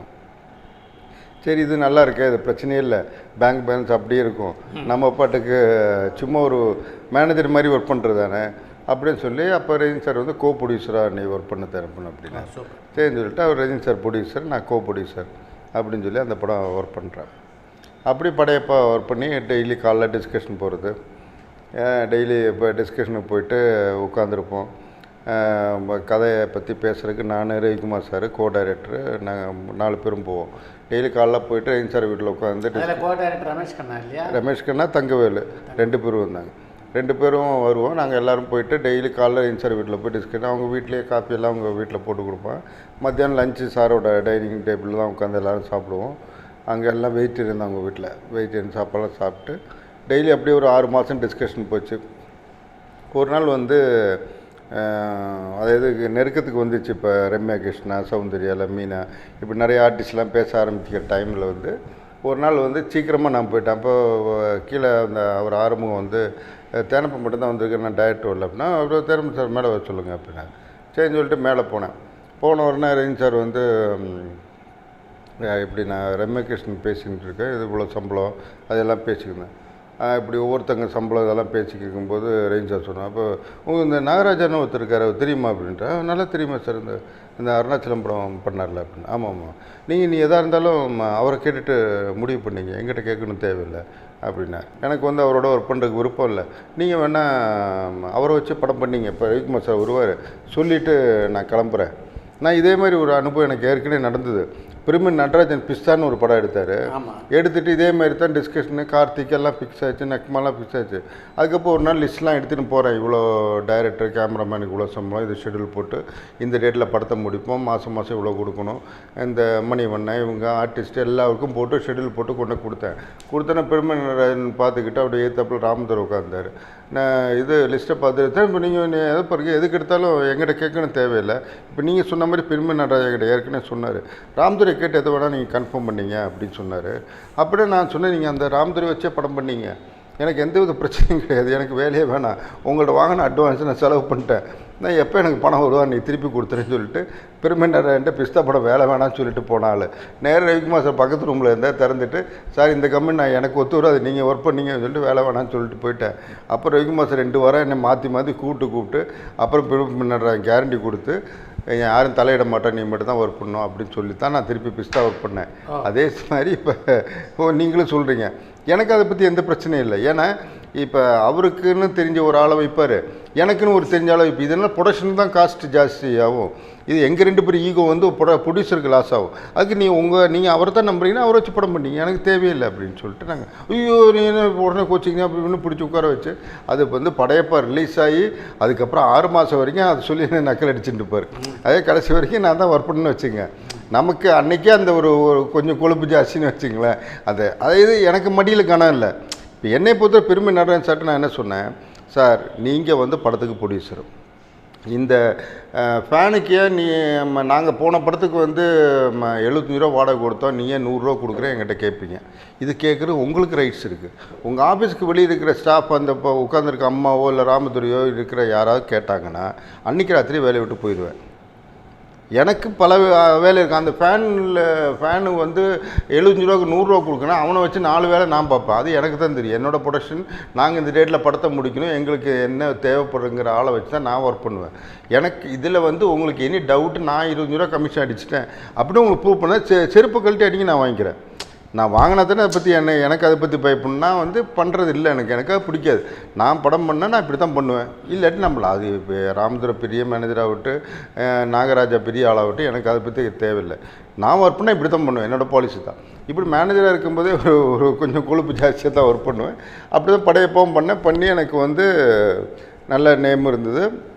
படையப்ப ரிலீஸுக்கு அப்புறம் ஒரு 2-3 நாள் கழித்து கூப்பிட்டார் ரஜினி சார். கூப்பிட்டு அதுக்கு முன்னாடி ஒரு மேட்ரு நடந்தது. படம் ரிலீஸுக்கு ஒரு 2-3 வாரத்துக்கு முன்னாடி ரஜினி சார் கூப்பிட்டா, எங்கே இருக்கீங்கன்னாரு. இப்போ இந்த பாண்டிபஜார் வழியாக வந்துட்டுருக்கேன், வாங்க நீ வரும்போது இந்த படத்தில் வேலை பார்த்தவங்க டெக்னீஷியனோட சம்பள லிஸ்ட்டு, நடிகை லிஸ்ட்டெல்லாம் எடுத்துகிட்டு வாங்க, என்ன சம்பளம் கொடுத்துருக்கோம் அப்படிங்கிறத எடுத்துகிட்டு வாங்க அப்படின்னாரு. நான் சொன்னேன், இல்லை எல்லாமே எனக்கு மைண்டில் இருக்குது சார், ஒன்றும் நான் எழுதியெல்லாம் வைக்கிறது இல்லை அப்படின்னா. சரி வாங்க. நான் போன உடனே ஒரு பேப்பரு பேடெல்லாம் எடுத்துக்கிட்டு மொட்டை மாடியில் ஒரு சேர்லாம் போட்டு வெயிட்டிங் எனக்காக ஒரு ரஜினி சார். அப்படி நான் போன உடனே சரி ஓகேன்ட்டு பேப்பர்லாம் கொடுத்து எழுதுகிறேன். ரம்யா கிருஷ்ணனுக்கு இவ்வளோ, நாசருக்கு இவ்வளோ, சிவாஜி சார் இப்படி ஒவ்வொருத்தர் எழுதி, அப்புறம் editor, cameraman, technician, art director, இப்படி எல்லாருதும் என்ன சம்பளம் கொடுத்தாச்சு. இதெல்லாம் செட்டில்டு எல்லாமே. என்ன சொன்னார், நீங்கள் சொன்ன அமௌண்ட்டு ஃபஸ்ட் காப்பி இந்த அமௌண்ட்டுக்கு முடிக்கிறேன், நீங்கள் அதோட கம்மியாக நீங்களும் டைரக்டர் சேர்ந்து கம்மியாக முடிச்சு கொடுத்துட்டீங்க. அதனால் இந்த பேலன்ஸ் இருக்குது, இந்த டிஃப்ரெண்ட் அமௌண்ட்டை வந்து எனக்கு படம் இன்றைக்கி பெரிய ப்ராஃபிட் தான். அதனால் இந்த டிஃப்ரெண்ட் அமௌண்ட் இருக்குல்லையா, அந்த அமௌண்ட் இன்றைக்கி இந்த வேலை பார்த்த அத்தனை பேருக்கும் பிரித்து கொடுத்துருக்கேன்னு சொல்லிட்டு ஒரு 9:30-10 மணி இருக்கும், இந்த இடத்துல போய் படம் வாங்கிக்கன்னு சொன்னார். போய் வாங்கிட்டு இன்றைக்கி நைட்டு 1 மணிக்குள்ளே நீங்கள் செட்டில் பண்ணணுன்னாரு. அத்தனை பேர் வீட்டுக்கும். மன்சூர் அலிகானுக்கு ஒரு உதாரணத்தை சொல்கிறேன். மன்சூர் அலிகான் ஒரே நாள் தான் படத்தில் நடிச்சிருப்பார். அந்த வீடை ஜப்தி பண்ணுறதுக்கு வந்து கலாட்டா பண்ணி போடு. அவருக்கு ஒரு நாளைக்கு நம்ம வந்து 75,000 தான் சம்பளமே பேசியிருந்தோம். அந்த 75,000 ஆல்ரெடி செட்டில்டு. அதுக்கப்புறம் அவருக்கு 1 லட்ச ரூபா எக்ஸ்ட்ரா கொடுக்குறோம். இது உதாரணத்துக்கு ஒரு மன்சூலிக்கான் மட்டும் சொல்கிறேன்னு வச்சுக்கோங்களேன். 125% எல்லாருக்குமே எக்ஸ்ட்ரா கொடுத்தோம். அன்றைக்கி ராத்திரி வந்து எல்லாமே கேஷ் எல்லாமே எடுத்துகிட்டு என் வண்டியில் நான் போகும்போது உங்கள் ஆளுங்களை யாரோ ஒருத்தர் ஏற்றிக்க மண்டபத்துலேயும் யாரோ ஒருத்தர் கூட்டிக்கிறேன் அப்படின்னு. அப்போ என்னை பிடிச்சி திட்டினேன், என்ன அப்படின்னா உன் மேலே நம்பிக்கை இல்லை எனக்கு, நீ கரெக்டான எனக்கு நல்ல நம்பிக்கை இருக்குது, அதெல்லாம் எதுவும் பேசாது, நீ ஒரு ஆள் போனால் போதுன்ட்டார். அப்போ நான் ஒரே ஆள் வந்து வண்டியில் வச்சு எல்லா வீடுகள்லேயும் எடிட்டருக்கெல்லாம் வந்து வீடே கட்டி கொடுத்தாரு தனியாச்சலத்துக்கு. இப்போ இதெல்லாம் வெளியில் தெரியாது போனால் அன்றைக்கி வந்து அந்த வீடு கட்டி கொடுக்க என்ன கேஷோ சார் கொடுத்தாரு, சார் கொடுத்தாரு. அது மாதிரி எல்லாருக்குமே அந்த ஒரு காஸ்டியூமர் எடுத்து அவருக்கு வந்து அன்றைக்கி 1.25 ரூபா சம்பளம்னா திருப்பி 1.25 ரூபா, இப்படி எல்லாருக்குமே டபுள் தான். நான் அன்றைக்கி ராத்திரி போய் நடிகர் எல்லாம் அதில் வந்து மேஜராக என்ன நாசர் இப்படி சிவாஜி சார் இப்படி பெரிய ஆளுகளுக்கெல்லாம் கொடுக்கல, மிச்சம் உள்ள ஓரளவு இருக்கிற எல்லாருக்கும் மேக்ஸிமம் அதாவது டெக்னீஷியன் தான் மேஜர்னு வச்சுங்களேன். டெக்னீஷியன் எல்லாருக்கும் நல்ல ஆமாம் ரம்யா கிருஷ்ணனுக்கு கொடுத்தோம். கரெக்டு, ரம்யா கிருஷ்ணனுக்கு 4 லட்சமாக எக்ஸ்ட்ரா கொடுத்தேன். அப்போ ரம்யா கிருஷ்ணனுக்கு பேசினதோடு 4 லட்சம் எக்ஸ்ட்ரா கொடுத்தோம். இது மாதிரி இப்போது எல்லாருக்குமே நைட்டாக கொண்டு எல்லாருக்கும் கொடுத்துட்டு ஒர்க் பண்ணி அதுக்கப்புறம் சொன்னார், இந்த படத்தில் எல்லாருக்கும் நீ தானே பணம் கொடுத்த, உனக்கும் டைரக்டருக்கும். ஏன்னா நாங்கள் 2 பேருமே அட்வான்ஸே வாங்காமல் 1 பைசா கூட இல்லாமல் படம் ஒர்க் பண்ணுறோம். படமே முடிஞ்சு போச்சு, சம்பளமே வாங்கலை யாருமே. அது இப்போ ஒரு சந்தோஷத்தில் இப்போ முத்து அவ்வளோ பெரிய ஹிட்டு, ரஜினி சார் சொந்த படம், அதனால் நான் அப்போயே கொடுக்குறேன், இல்லை வேணாங்க அப்புறம் வாங்கிக்கிறோம் தள்ளி போயிடுச்சு. அதனால் நீங்கள் 2 பேரும் படமே வாங்கலை, 2 பேருக்கு நான் கொடுக்குறேன், நாளைக்கால நீங்கள் 2 பேரும் வந்திருக்கேன்னாரு. அடுத்த காலையில் நாங்கள் வந்து எங்கள்கிட்ட ஒரு சம்பளம் சொல்லியிருந்தார் முதல்ல, அதோட டபுள் மடங்கு எங்கள் 2 பேருக்குமே கொடுத்தாரு. கொடுத்துட்டு ரொம்ப சந்தோஷம், 2 பேருமே பயங்கர ஹாப்பி. அப்படி படையப்பா படம் முடிஞ்சு பெரிய லெவலில் போணுச்சு. படையப்பா படத்தில் சிவாஜி எந்த ஸ்டேஜில் உள்ளே வந்தார்? படம் முதல்லையே சிவாஜி அந்த கேரக்டர் நடிக்கிறதா இருந்ததா, இல்லை வேறு யாருக்காவது யோசிச்சு அதுக்கப்புறம் அவர் வந்தார்? இல்லை, நம்ம முதல்ல பேசும்போதே சிவாஜி சார் நல்லாயிருக்கும் அப்படின்னு தான் பேசினோம். பேசிவிட்டு அதுக்கப்புறம் வந்து நானும் ரவிக்குமார் சார் எல்லாம் போய் சிவாஜி சார்கிட்ட போய் ஸ்கிரிப்டெல்லாம் சொல்லி அதுக்கப்புறம் சிவாஜி சார் வந்து ரொம்ப பிடிச்சது பண்ணுறேன் அப்படின்னாரு. அப்போ ராம்குமார்கிட்ட போய் சம்பளம் பேசிங்கன்னு அப்படின்னு சொன்னார். அதுக்கப்புறம் போய் டேர்ம்ஸ் அண்ட் கண்டிஷன்லாம் அவர்கிட்ட பேசிவிட்டு சிவாஜி சாரை கன்ஃபார்ம் பண்ணி பண்ணோம். சிவாஜி அதிகமான சம்பளம் வாய்ந்து படையப்பா அப்படின்னு தான் செய்தி இருக்கு, வெளில உண்மை தானே அது? ஆமாம், அப்படி தான் இருக்குன்னு நினைக்கிறேன். எனக்கு அதுக்கு முன்னாடி அவர் வெளியில் என்ன படம் வாங்கினாரு கொடுத்தாரு எனக்கு தெரியல. ஆனால் நான் அன்றைக்கி இருக்கிற லெவலில் வந்து ஒரு பெரிய சம்பளம் தான் சிவாஜி சாருக்கு ரஜினி சார் கொடுத்தாரு. ராம்குமார் சொன்ன அமௌண்ட்டு ஒரு மிகப்பெரிய தொகை. அது சொன்னது ரஜினி சார்கிட்ட போய் நான் சொன்னேன், ஓகே சிவாஜி சாருக்கு தானே, ஓகே கொடுத்துங்கன்ட்டார். அது மாதிரி பேச்சே பேசலை, அதே மாதிரி கொடுத்தார். அந்த படத்தில் சிவாஜியோட பணியாற்றிய அனுபவம் எப்படி இருந்தது உங்களுக்கு? சிவாஜி சார் என்ன பண்ணுவார், செட்டியாரை காலைல என்னை வந்து ஒரு 3:30 மணிக்கு எழுப்பிடு அப்படின்னுவார். அப்படின்னு சொல்லிட்டு நான் 3:15 3:20க்குள்ளே போய் அதுக்கு முன்னாடி அவர் எந்திரிச்சு உட்காந்துருப்பார். எந்திரிச்சு உட்காந்து மேக்கப் போட்டுருப்பார். போனோடனே சரி அவங்க அம்மா இருப்பாங்க கமலம்மா அம்மாட்ட சொல்லி, அப்போ அங்கே லலிதம்மாள் பேலஸில் தங்கியிருப்பாங்க. அப்போ லலிதம்மாள் பேலஸில் போனோடனே ஒரு அதுக்குள்ளே எந்திரிச்சு ரெடியாகி மேக்கப்பெல்லாம் போட்டு ஸ்டார்ட் ஆகிருப்பாங்க. நான் உள்ளே 3:30க்குள்ளே போவேன், அதுக்குள்ளே ரெடி ஆகிடுவார். அப்போ செட்டியாருக்கு ஒரு காப்பி போட்டு கொடுமா அப்படின்னுவார் அவங்க அம்மாட்ட கமலம்மாட்ட. அப்போ எனக்கு ஒரு காப்பி போட்டு கொடுப்பாங்க. காப்பி குடிச்சிட்டு அவர் கூட இருப்பேன். நான் பின்னாடி காரில் வரேன், நான் ஏதோ பாக்குக்கு போட்டு பின்னாடி வரலான்னு பார்த்தா விடவே மாட்டேன், ஏறு வண்டியில் அப்படின்னு சொல்லிட்டு அவரு கூடயே அவருக்கு மேல்கோட்டை வரைக்கும் கிட்டத்தட்ட 60 கிலோமீட்ரு. கிட்டத்தட்ட அவர் இருந்த நாள் எல்லாமே காலையில் 3 மணிக்கு அவர் கூட நான் போனேன்னா திருப்பி சாயங்காலம் பேக்கப் போகும்போது செட்டியாரை கூப்பிடு சொல்லி என்னை வண்டியில் ஏற்றிப்பார். திருப்பி ரூமில் கொண்டு விடுற வரைக்கும் நான் கூட இருந்தேன். அதேமாதிரி தேவரமூர்லேயே அதே மாதிரி தான் சிவாஜி சாரோட அப்போ இருந்த பழக்கம் தான் சிவாஜி இதில் படையப்பால் ரொம்ப ஒரு நெருக்கமானது வந்து. அதுக்கப்புறம் தான் அவர் டெத்துக்கு வந்து கிட்டத்தட்ட 2 நாள் தூங்க கூட இல்லை. அவ்வளோ பெரிய ஒரு நடிகர் நம்மளோட இவ்வளோ தூரம் பேசினா அப்படின்னு சொல்லிட்டு அவர் வீட்டிலே தான் இருந்தேன். 2 டேஸ் அங்கேயே இருந்து அங்கே அந்த சடங்கு வேலைகள்லாம் பார்த்து, அப்போ அந்த கேமரா அந்த அவுட்டோர் யூனிட்டில் நெகட்டிவ் வாங்கினது, எல்லா அவுட்டோர் யூனிட்டில் நைட்டிவ் கலெக்ட் பண்ணி ப்ரொடியூசர்ஸ்டில் நைட்டிவ் வாங்கி எல்லா கேமராவுக்கும் நைட்டிவ் கொடுத்து எல்லா ஸ்டெடிக்கம் எல்லாம் அரேஞ்ச் பண்ணி அந்த டெத்து ஊர்வலம் போகும்போது என்னால் முடிஞ்ச ஒரு சின்ன ஒரு உதவியாக இருந்தாலும் ஒரு சின்ன ஒரு வேலையாக இருந்தாலும் அதை நான் ரொம்ப பொறுப்பாக இருந்து எல்லாம் பண்ணி, அப்போ என் ஃப்ரெண்டு வந்து கோக்கில் ஒரு சிஓ இருந்தான். அவன்கிட்ட சொல்லி 2 லாரி தண்ணி பாட்டில் கொடுக்க சொல்லி வர்றவங்களுக்கு எல்லாம் தண்ணி கொடுக்க வச்சு என்னால் முடிஞ்ச ஒரு சின்ன ஒரு உதவி அப்போ சாருக்காக சிவாஜி சாருக்காக பண்ணேன். படையப்பா படத்தில் ஒர்க் பண்ணும்போதே நீங்கள் கமல்ஹாசன் ஒரு படத்தை எடுத்துட்டீங்க. அந்த அனுபவத்தை பற்றி அந்த படத்துடைய படப்பிடிப்பின் போது ரஜினிகாந்த் உங்ககிட்ட கேட்டதுண்டா? ரஜினி சார் எப்போ பார்த்தாலும் ஒரு காமெடியாக தான் நக்கல் பண்ணிட்டு கிண்டல் பண்ணி தான் இருப்பார். இப்போ தேம் சார் பிடிக்கும்போது ரொம்ப பெரிய ஆள், பெரிய படக்காரர், பெரிய ப்ரொடியூசர் ஆகிட்டார் அப்படின்னு சொல்லி நக்கல் பண்ணி தான் இருப்பார். அது அப்போ முத்துவிலே அது பண்ணுவார். ஒரு நாள் மட்டும் நம்ம லேட்டாக வந்துட்டோம் செட்டை உண்டில்னாக்கிடுவார். செட்டில் இருக்க லைட்மேன் வரைக்கும் தெரிஞ்சிடும். நான் ஒரு நாள் லேட்டாக போயிட்டேன்னா இவர் எஞ்சார் எல்லார்ட்டையும் சொல்லி காட்டிடுவார். அப்படி ஒரு குழந்த மாதிரி அது ரொம்ப அந்த ஒர்க் பண்ணுற அனுபவமே நம்ம இந்த இப்போ சொல்லுவோம்ல ஸ்கூல் அனுபவம் அப்படிங்கிற மாதிரி. அப்போ ஒர்க் பண்ணுற சினிமா இப்போ இல்லை. இப்போ எல்லாம் கேரவன் அது இதுன்னு அங்கங்கே ஒதுங்கிட்டாங்க. அப்போ எல்லாருமே ஒன்றா இருப்போம். 2 அசிஸ்டன்ட் நடந்து போய்க்கிருந்தாலும் உடனே ரேஞ்சர் வண்டியில் ஏற்றிப்பார். ஏக்கே நடந்து போகிறாட்டாவா வண்டியில் ஏறு அப்படின்னு சொல்லி ஏற்றின்னு போவார். அந்த ஒரு சினிமா இப்போ இல்லை. இப்போ ஒரு எல்லாமே ஒரு ப்ரைவேட் ஆகி போயிடுச்சு. இதுக்கப்புறம் திரும்பவும் கமல்ஹாசன் வைத்து 2 படங்களை தயாரிக்கக்கூடிய வாய்ப்பு உங்களுக்கு கிடைச்சிது.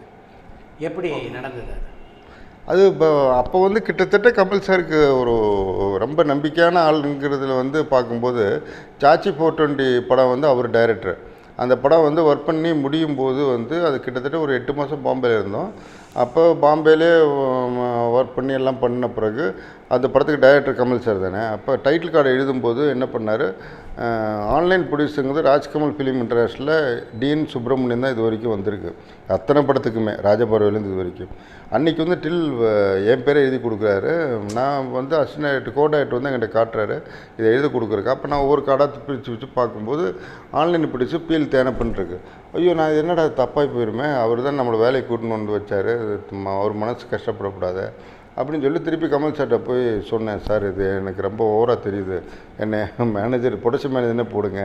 ஏன்னா இப்போ ஆமாம் எனக்கு வந்து அவர் மூலமாக தான் உள்ளே வந்தேன், தப்பாக எடுத்துக்க போகிறாங்க, மனசு சங்கடப்பட போகுது. அது ரொம்ப தங்கமான மனுஷன், ரொம்ப ஜெனுனான ஒரு டிஎன் சுப்பிரமணியம், ரொம்ப கரெக்டான அவர்கிட்ட தான் தொழில் கற்றுக்கினேன்.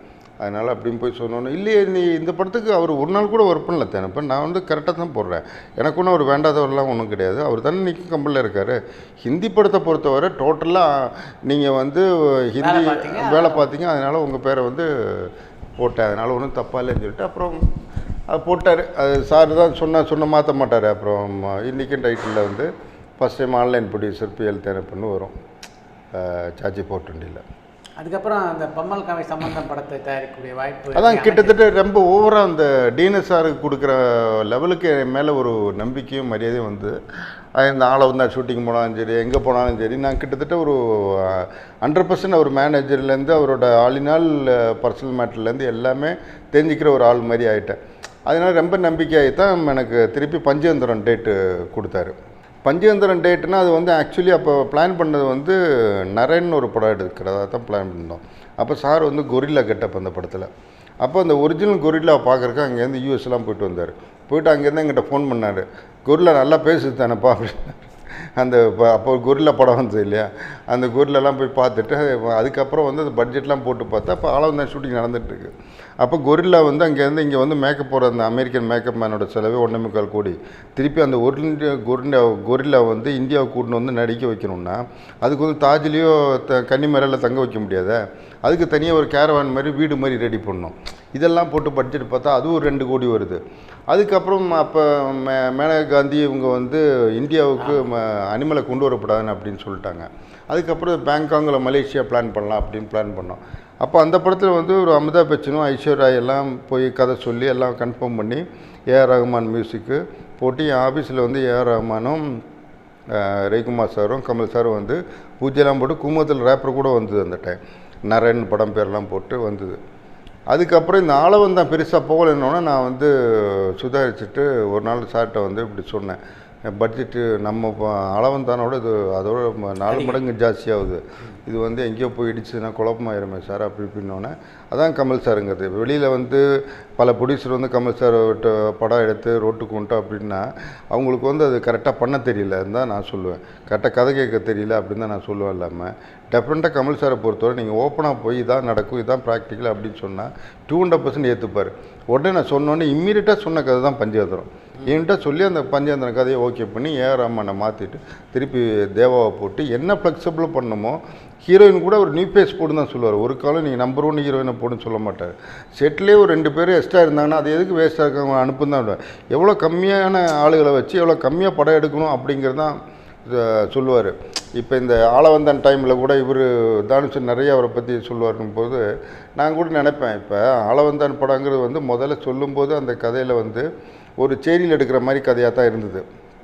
அதுக்கப்புறம் அந்த படம் வந்து இவர் தானு சார் தான் வந்து, நான் என்ன சாதாரண ப்ரொடியூசராக, நான் வந்து இப்போ ஏஎம் ரத்தனத்தோட 4 ஏஎம் ரத்னம், எனக்கு இந்தியன் மாதிரி 4 இந்தியன் படம் வேணும் அப்படின்னு சொல்லி தான் அவர் தான் அந்த கதையை மாற்ற சொல்லி ஆளவந்தானை வந்து அப்போ டபுள் ஆக்ஷன் பண்ணுவோம், ஆஸ்திரேலியாலேருந்து கேமரா வரணும், இது வரணும், அது வரணும் அப்படின்னு சொல்லி படத்தை பெரிய லெவலில் மாற்றுறாங்க ஆளவந்தானுங்க. அது ஏன்னா அவர் தானுசை வந்து ரொம்ப பிரம்மாண்டமாக பண்ணணும், பெருசாக பண்ணணும் அப்படின்னு சொன்னனால தான் இது வந்து ஆளவந்தாங்கிற படம் வந்து ரொம்ப பெரிய லெவலுக்கு போகுது. அப்போ அதுக்கப்புறம் வந்து படம் கிட்டத்தட்ட ஒரு 50% ஆனோடனே பட்ஜெட்டை குறைங்கன்னொடனே கமல் சார் கோவம் வருது. என்ன சொல்கிறாரு, நாய் வேஷம் போட்ட பிறகு நாய் வந்து தெரு மாறி குறைக்காது, ஒரே மாதிரி தான் குறைக்கும். நீங்கள் அன்றைக்கே சொல்லி அப்படியே மாதிரி எல்லாத்துக்கும் ஓகேன்னு சொல்லிட்டு இன்றைக்கி வந்துட்டு படம் பாதி படத்தை, ஏன்னா நம்ம சினிமாவை பொறுத்தவரை உங்களுக்கு தெரியாத ஒன்றும் இல்லை. இப்போ இந்த வீட்டுக்கு போயிட்டோன்னா இந்த வீட்டு போர்ஷன் ஓப்பனிங்லேருந்து எண்டு வரைக்கும் எடுத்துருவோம். அப்போ இந்த படத்தோட பாதி ஆயிடுச்சுங்கனாலும் படத்தோட சீனெல்லாம் அடிபடும் அங்கிட்டும். அப்போ இதோட குவாலிட்டி வந்து இப்போ இது வந்து ஒரு காஷ்மீர் வீட்டுக்குள்ளே எடுக்கிறோன்னா இப்போ வெளியில் போனால் காஷ்மீர், அப்போ காஷ்மீருக்கு போயே ஆகணும். அப்போ இது மாதிரி சிக்கல்கள் நிறைய இருக்கும்போது அப்போ அதனால இந்த பட்ஜெட் பெருசானதும் அந்த ஹிந்தி சரியாக விற்காதனால இந்த பல பிரச்சனைகள்லாம் வந்தோடனே நான் அப்படியே சார்ட்டை சொல்லி ஓகே பண்ணுவேன். டக்குன்னு ஒரு பஞ்சந்திரமாக மாற்றிட்டார். இதனால் நான் எஸ்கேப் ஆகிட்டேன்னு வச்சுங்களேன். அது சொன்னால் புரிஞ்சுப்பார் அவர் கமல் சாரை பொறுத்தவரை. கமல்ஹாசன்கிட்ட உள்ள தனித்தன்மை அப்படின்னா நீங்கள் எதை சொல்வீங்க? மொத்தத்தில் சொன்னால் பெரிய ஹார்ட் ஒர்க்கர், அதில் எந்த வித மாற்றம் இல்லை. இப்போ ஒரு தெனாலின்னு ஒரு படம் எடுத்தால் 24 hours அந்த இலங்கை தமிழ் படத்தில் கேரக்டர்னால அந்த இலங்கை தமிழ்காரனோட பேசின்னு இருப்பார். அவன் அந்த இலங்கையில் இருக்கிற அத்தனை வீடியோ கேசட்டும், அத்தனை ஆடியோ கேசட்டும், அத்தனை அந்த இலங்கை சம்மந்தப்பட்ட அந்த பேச்சு சம்மந்தப்பட்ட மேட்ரு, ஏன்னா அந்த கேரக்டர் தானே அவர் பண்ணுறாரு. அந்த அங்கே உள்ள லோக்கல் ட்ராமா, இப்போ இங்கே லியோனி மாதிரி அங்கே இருக்கிற ஆள், இதெல்லாம் வாங்கி கலெக்ட் பண்ணி 24 hours அதை தான் பார்த்துட்டு இருப்பார். அதே மைண்டில் தான் இருப்பார். இப்போ அவோஷன் மீ பண்ணோன்னா எனக்கு தெரிஞ்ச மயிலாப்பூர்லேருந்து ஒரு 7-8 மாமி டெய்லி கூட்டின்னு வந்துடுவார் ஆஃபீஸுக்கு. காலைல பார்த்தா ஒரு 7-8-10 மாமிங்க உட்காந்துருக்கும். இந்த மாமிங்க வந்து கேஷுவலாக பேசின்னு இருக்க சொல்லுவார், இவரும் கேஷுவலாக உட்காந்து பேசின்னு இருப்பாங்க. அப்போ கீழே உட்கார்றது, பூஜை பண்ணுறது எப்படி, இதெல்லாமே அவர் கூட இருந்து பார்த்துக்கிட்டு அந்த மாமி கூடயே இருந்து எந்திரிக்கிறது, உட்கார்றது எல்லாத்தையும் வாட்ச் பண்ணி அந்த அவோஷன் மீங்கிறது அந்த ஒரு மாமி எப்படி இருப்பாங்கிறதுல அந்த எண்டு வரைக்குங்கிற எனக்கு தெரிஞ்சு ஒரு 3-4 மாதம் ஒரு 10-20 மாமி கூடயே இருந்தார் அப்படியே அந்த கேரக்டருக்காக. அதே மாதிரி தெனாலியில் வந்து அதே மாதிரி தான். இப்போ ஒரு பஞ்சந்திரம் எடுத்துக்கிட்டால் அந்த ஒரு 5 பசங்க சேர்ந்து லூட்டி அடிக்கிற ஒரு பொண்ணை தான். ஆனால் அது ஒரு ஆபாசமாக தெரியாது, ஆனால் அது ஒரு லைனாக சொல்லுமோ அப்படி தெரியும். ஆனால் படமாக பார்க்கும்போது உங்களுக்கு வந்து அந்த த்ரெட் என்னங்கன்னு தெரியாது. அது கே. ரவிக்குமார் சார் அழகாக அதை ஸ்க்ரீன் ப்ளே பண்ணியிருப்பார். அது மாதிரி இப்போ அந்த கேரக்டராகவே இருப்பார் அந்த கடைசி வரைக்கும். அதில் மேனேஜர் ஒரு பொண்ணு சரத்குமார் வச்சு நிறைய பண்ணேன். இப்போ நாட்டாமல், ஊர் மரியாதை, இப்போ அப்படி நிறைய பேண்ட் மாஸ்டர், ஐ திங்க் நிறைய படம் பண்ணோம். சேரன் பாண்டியன்.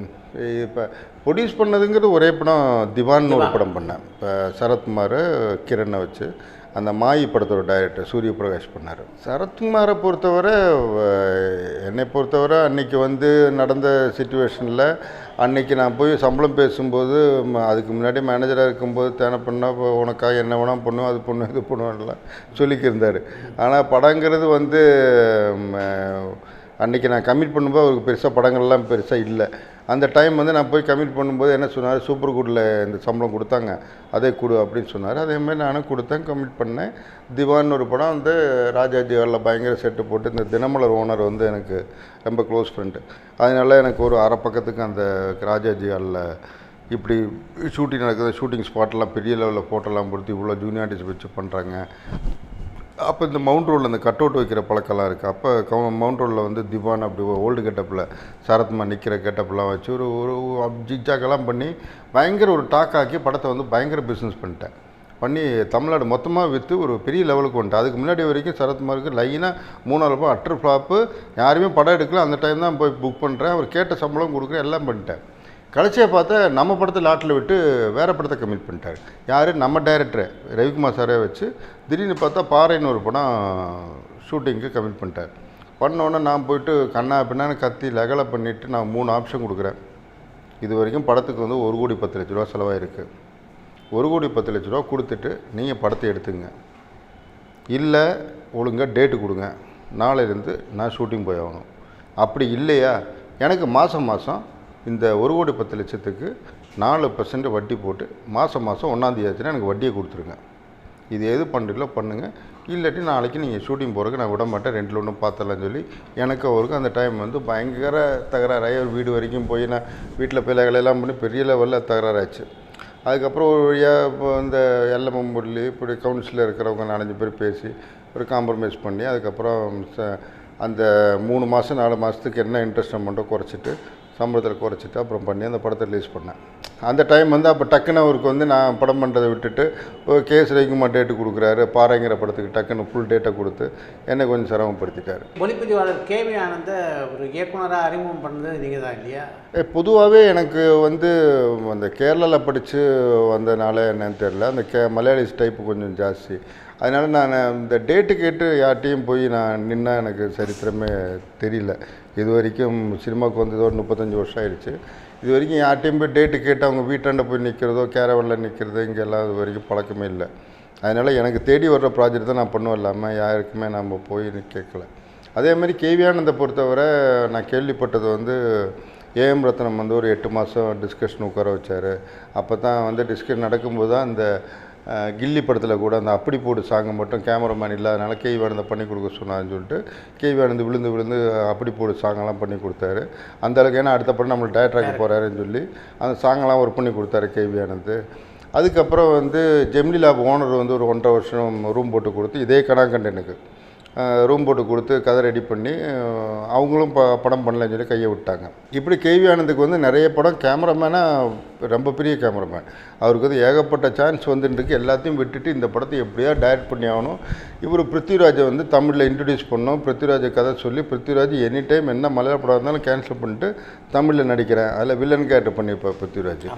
அதுக்கு ஸ்ரீகாந்த் கோபியோ நடிக்கிறாங்க அப்படின்ட்டு சரி ஓகேன்ட்டு இது பண்ணலான்னு ரெடியாக இருக்கார். ப்ரொடியூசர் கிடைக்கல. அப்போ இவர் யாரோ ஒருத்தர் மூலமாக என்கிட்ட வந்து இப்படி கேவி ஆனந்த கதை சொல்லணும்னு சொல்கிறாரு, விருப்பம் தான் கேட்குறீங்களா அப்படின்னா சரி ஓகே ரெசிடென்சி வர சொல்லுங்கள் அப்படின்னு சொல்லிட்டு ரெசிடென்சியில் உட்காந்து கதை கேட்டேன். கதை கேட்டது பிடிச்ச உடனே டேட்லாம் எப்போன்னு கேட்டேன். அடுத்த மாதம் 1ஆம் எல்லோரும் டேட் அவைலபிள் எல்லாம் வாங்கி வச்சுருக்கேன். சரி அப்போ ப்ரொசீட் பண்ணுங்கன்னு சொல்லிட்டு இம்மீடியட்டாக அப்படியே ஷூட்டிங் போனது தான் கனாகண்டன்.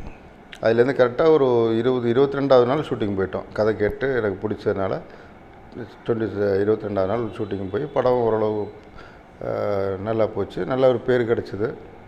அந்த டைம் வந்து நீங்கள் தயாரித்த படங்களில் வந்து உங்களுக்கு மன நிறைவேற்ற அந்த படம்னா எந்தெந்த படங்களை சொல்லுவீங்க? மன நிறைவுனா பண விஷயத்தில் நிறைவு தந்த ஒரே படம் வந்து காதலா கமல் சார் மூலமாக வந்தது. அதுக்கு அடுத்து வந்து தேவையில்லாமல் இந்த பம்மலுக்கு சம்மந்தம் வந்து மீடியா ட்ரீம்ஸ்னு ஒரு கம்பெனி வந்து அன்றைக்கி பெண்டை போர்னு சொல்லி 2000 கோடி 3000 கோடின்னு இருக்குன்னு சொல்லி எந்திரன் அந்த படம் பண்ணுறதா சொல்லி பேசியிருந்தாங்க. அதுக்கப்புறம் வந்து அந்த படம் பண்ணல, சூழ்நிலையில் குழப்பமாயித்தான் ஒரு சின்ன படமாக அவங்களுக்கு பண்ணி கொடுக்கலான்னு சொல்லி பம்மலுக்கு சம்மந்தம் பண்ணி அவங்களுக்குள்ளே 10ஆவது நாளே பிரச்சனையாகி படம் ட்ராப் பண்ணிடலாம். கமல் சார் என்ன சொன்னார், அவங்க என்ன பணம் கொடுத்தாங்களோ செட்டில் பண்ணிட்டு படத்தை ட்ராப் பண்ணிடலான்னாரு. சரி கமல் சார் படம் நிற்க வேணாமே அப்படின்னு சொல்லிட்டு அந்த படத்தை நான் அண்டர்டேக் பண்ணி ஃபஸ்ட் காப்பி வாங்கி அந்த படத்தை ரிலீஸ் பண்ணுறேன். அது பண்ணதான் மிகப்பெரிய தப்பு. அது பண்ணனால வந்து அது ஆனால் அந்த படத்தை பொறுத்தவரை பம்மலுக்கு சம்மந்தத்தை பொறுத்தவரை 13 கோடி பிண்டு பப்ளிசிட்டி 14 கோடி ஒரு 16 கோடிக்கோ 17 கோடிக்கோ பிஸ்னஸ் பண்ணிட்டேன். ஆனால் தப்பிச்சிட்டேன். ஆனால் அதுக்கு அடுத்து வந்த பஞ்சேந்திரம் வந்து மாட்டிக்கிடுச்சு. அது பெருசாக பிஸ்னஸ் பண்ண முடியாமல் போயிடுச்சு. எல்லாம் டூர் தமிழ்நாடு ஓன் ரிலீஸ் பண்ணி நிறைய லாஸ் ஆகிடுச்சு. பஞ்சதந்திரம் நல்ல படம் தானே, அந்த அளவுக்கு வெற்றிகரமாக ஓடலை. அது அன்றைக்கி இருக்க ஜனங்க வந்து இந்த அளவு ஃபாஸ்ட்டு கிடையாது.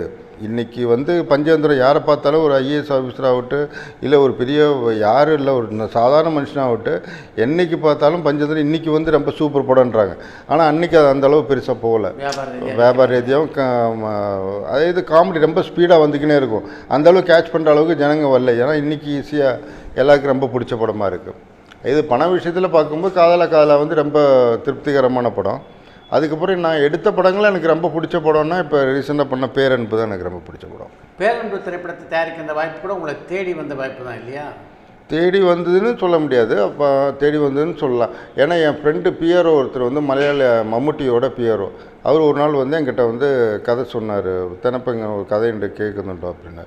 சரி ஓகே கேட்போம் அப்படின்ட்டு நைட்டு பீச்சில் போய் உட்காந்து கதை கேட்ட உடனே எனக்கு கதை ரொம்ப பிடிச்சது. உடனே ராம்னு ஒரு டைரக்டர் வந்து இந்த கதையை சொல்லியிருக்காரு, இந்த தங்க மீன்கள் பண்ண டைரக்டர். ப்ரொடியூஸ் இல்லாமல் நிற்கிது இந்த படம், கிட்ட 2.5 வருஷம் ஆச்சு கதை சொல்லி. இப்போ உனக்கு ஓகேன்னா மம்முக்கு உடனே டேட்டு கொடுத்துருவாரு அப்படின்னா. எனக்கு அது ரொம்ப பிடிச்சிருக்கு, ஒன்றும் பிரச்சனை இல்லை அப்படின்னு சொல்லிட்டு அடுத்த நாள் காலையில் நம்ம ஆஃபீஸில் சொல்லி ராமோட நம்பர் வாங்கினேன். வாங்கி ராமுக்கு நானே ஃபோன் பண்ணிவிட்டு ராம் எங்கே இருக்கா அப்படின்னேன். சொல்லுங்கண்ணே, நான் இல்லை நான் வரேன் அப்படின்னோன்னா ஆஃபீஸ் அட்ரஸ் கொடு அப்படின்னேன். அப்போ ஆஃபீஸ் அட்ரஸை வாங்கிட்டு நானே போயிட்டு ராமுக்கு உட்காந்து நான் பேரன்பு கதையை மொத்தமாக நான் சொன்னேன். கரெக்டாக சொல்கிறீங்களே அப்படின்னா, இல்லை இப்படி கேள்விப்பட்டேன், அவர் பிஆர்ஓ நைட் சொன்னார், எனக்கு ரொம்ப பிடிச்சிருக்கு, அதனால் நம்ம இந்த படம் என்ன ரேட்னா பண்ணலான்னு. அப்போ ஒரு அமௌண்ட் சொன்னார். சரி ஓகேன்னு சொல்லிட்டு இம்மீடியட்டாக ஃபைனல் பண்ணி அப்போயே ராமுக்கு அட்வான்ஸ் கொடுத்துட்டு படத்தை கமிட் பண்ணி அதுக்கப்புறம் அதுக்கு அடுத்த வாரம் மம்முட்டிகிட்ட பேசினேன். மாமுக்கு வந்து உடனே கிளம்பி வா பேசுவோம் அப்படின்னாரு. உடனே பேசி அவருக்கும் கமிட் பண்ணி அப்படியே படம் முடிஞ்சு இன்றைக்கி ரிலீஸ் ஆகி எனக்கும் ப்ராஃபிட்டு நல்ல ஒரு திருப்திகரமான படம் பண்ணேன்னு ஒரு தயார். இந்த பேரன்பு படத்தை தயாரிக்கிறதுக்கு முன்னாடியே மம்முட்டியோட உங்களுக்கு பழக்கம் உண்டா? மலையாளிஸ் வந்து எல்லாருமே ஒரு ரொம்ப ஃப்ரெண்ட்லியாக தான் இருப்பாங்க. யாருமே இவர் ப்ரொடியூசர் இவர் டைரக்டர் அப்படிங்கிறது இருக்குது, எல்லாருமே ரொம்ப ஃப்ரெண்ட்லியாக இருக்காங்க. அந்த மம்முட்டியை வந்து நான் பார்க்குறக்க மலையாள செட்டிலெலாம் போகும்போது, அதே மம்முட்டி வந்து இங்கே சென்னைக்கு வரும்போதும் சரி, மேக்ஸிமம் அவர் இந்த இங்கே உள்ள ஹீரோக்கள் மாதிரி இந்த பில்டப் இதெல்லாம் இருக்காது. எனி டைம் அவரை போய் மீட் பண்ணலாம், பேசலாம், ரொம்ப ஃப்ளெக்சிபிளாக இருப்பார். இப்போ அவர் என்ன உதாரணத்துக்கு சொன்னால், இப்போ இங்கே வந்து கேரவன் வந்து அவங்க ஒரு பெரிய ஹீரோவுக்கு ஒரு கேரவன் மினிமம் 8,000 10,000 வருது. அந்த கேரவன் அவங்களுக்கு சிங்கிள் கேரவன், அது வந்து பெரிய லெவலில் ரெடி பண்ணி அந்த கேரவனுக்குள்ளே போனால் ஃபுல்லாக ஒயிட் கலர்லேயே இருக்கணும், இந்த கலரில் இருக்கணும். ஆனால் அந்த கேரவன் அவங்க ஷூட்டிங் இல்லைன்னா சும்மாவும் நிற்கும் அந்த கேரவன். அப்படி தான் அந்த கேரவன் ஓனரோட அவங்களுக்கு டைஅப்பு. அது மாதிரி இல்லாமல் மம்முட்டியை பொறுத்தவரை பென்ஸில் கேரவன் அவரே ரெடி பண்ணி அவரே சொந்தமாக ரெடி பண்ணி அவரே எடுத்துன்னு வந்து அது கம்பெனிக்கிட்டேருந்து வாடகை எதுவுமே வாங்குறது கிடையாது. ஒரு உதாரணத்துக்கு ஒரு கேரவன் மேட்டில் சொன்னால் கூட அவரோட சொந்த காசு வாடகையெல்லாம் வாங்க மாட்டார். அதுக்கு வந்து டீசல் மட்டும்தான், எங்கேருந்து எவ்வளோ போகிறதோ அந்த டீசல் கணக்கான அந்த அமௌண்ட் சும்மா குத்து மதிப்பாக 2,000 கொடுங்க 5,000 கொடுங்க அப்படிங்கிறது கிடையாது. அது கரெக்டாக அந்த இதுக்கு என்ன தேவையோ அந்த டீசல் காசு மட்டும்தான் வாங்குவாங்க. மோகன்லாலுடைய மகனை வச்சு ஒரு படம் பண்ணீங்கல்ல நீங்கள்? ஆமாம், அது வந்து புனர்ஜனின்னு இப்போ மேஜர் ரவின்னு ஒரு டைரக்டர் இருக்கார்.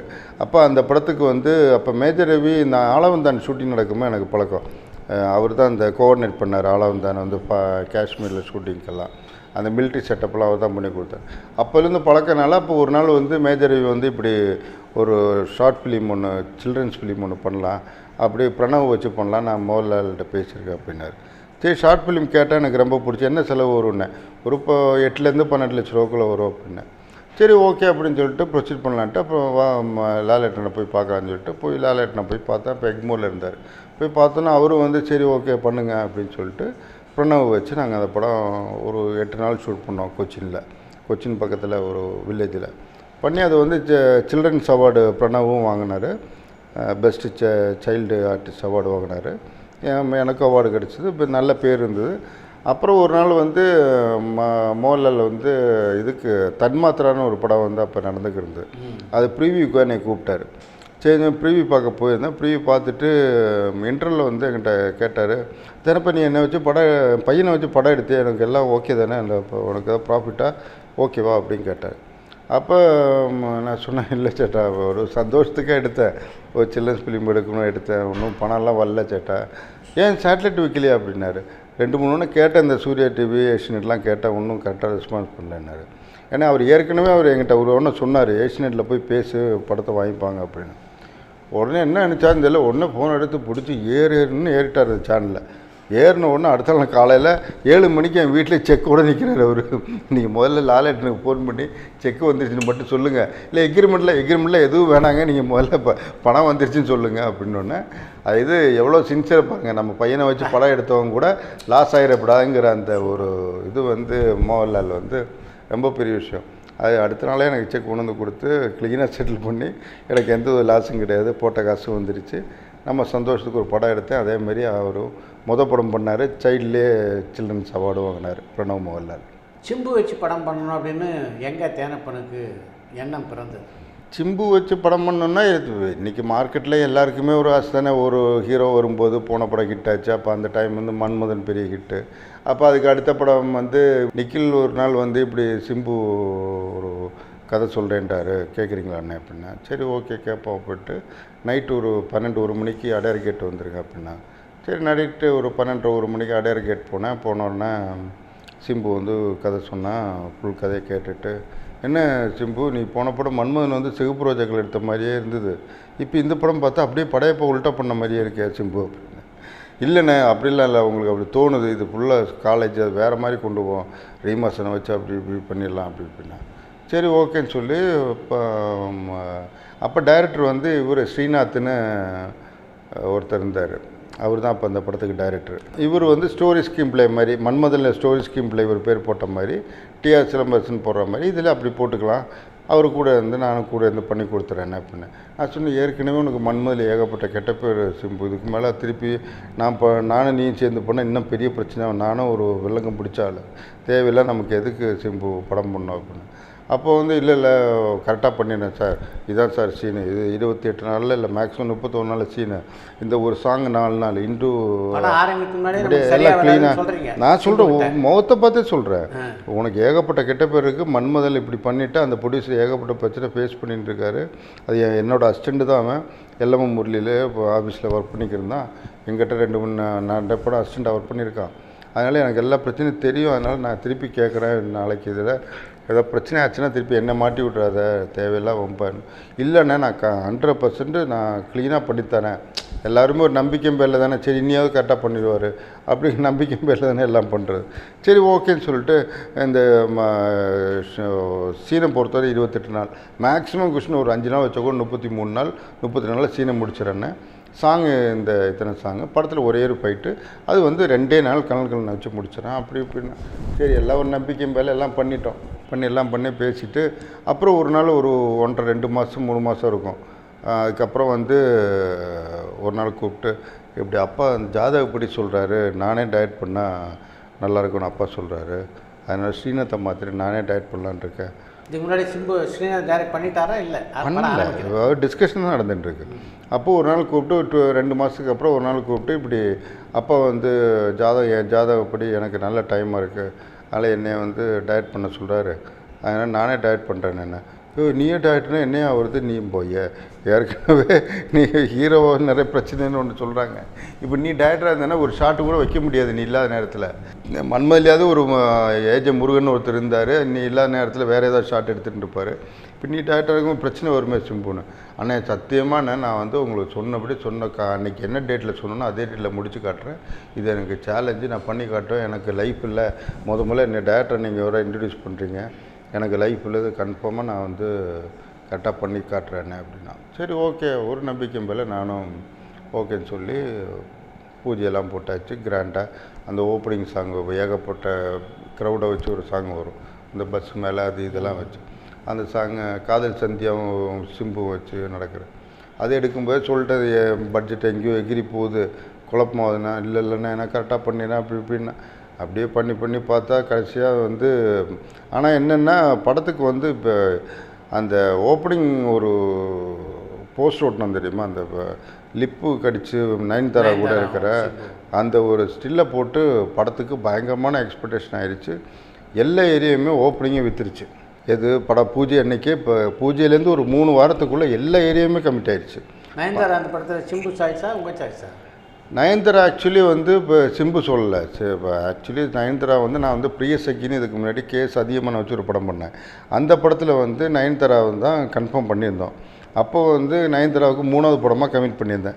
அப்போ 6 லட்ச ரூபா சம்பளத்துக்கு நயன்தாரா கமிட் பண்ணி 2 ரூபா அட்வான்ஸ் கொடுத்து வச்சுருந்தேன்.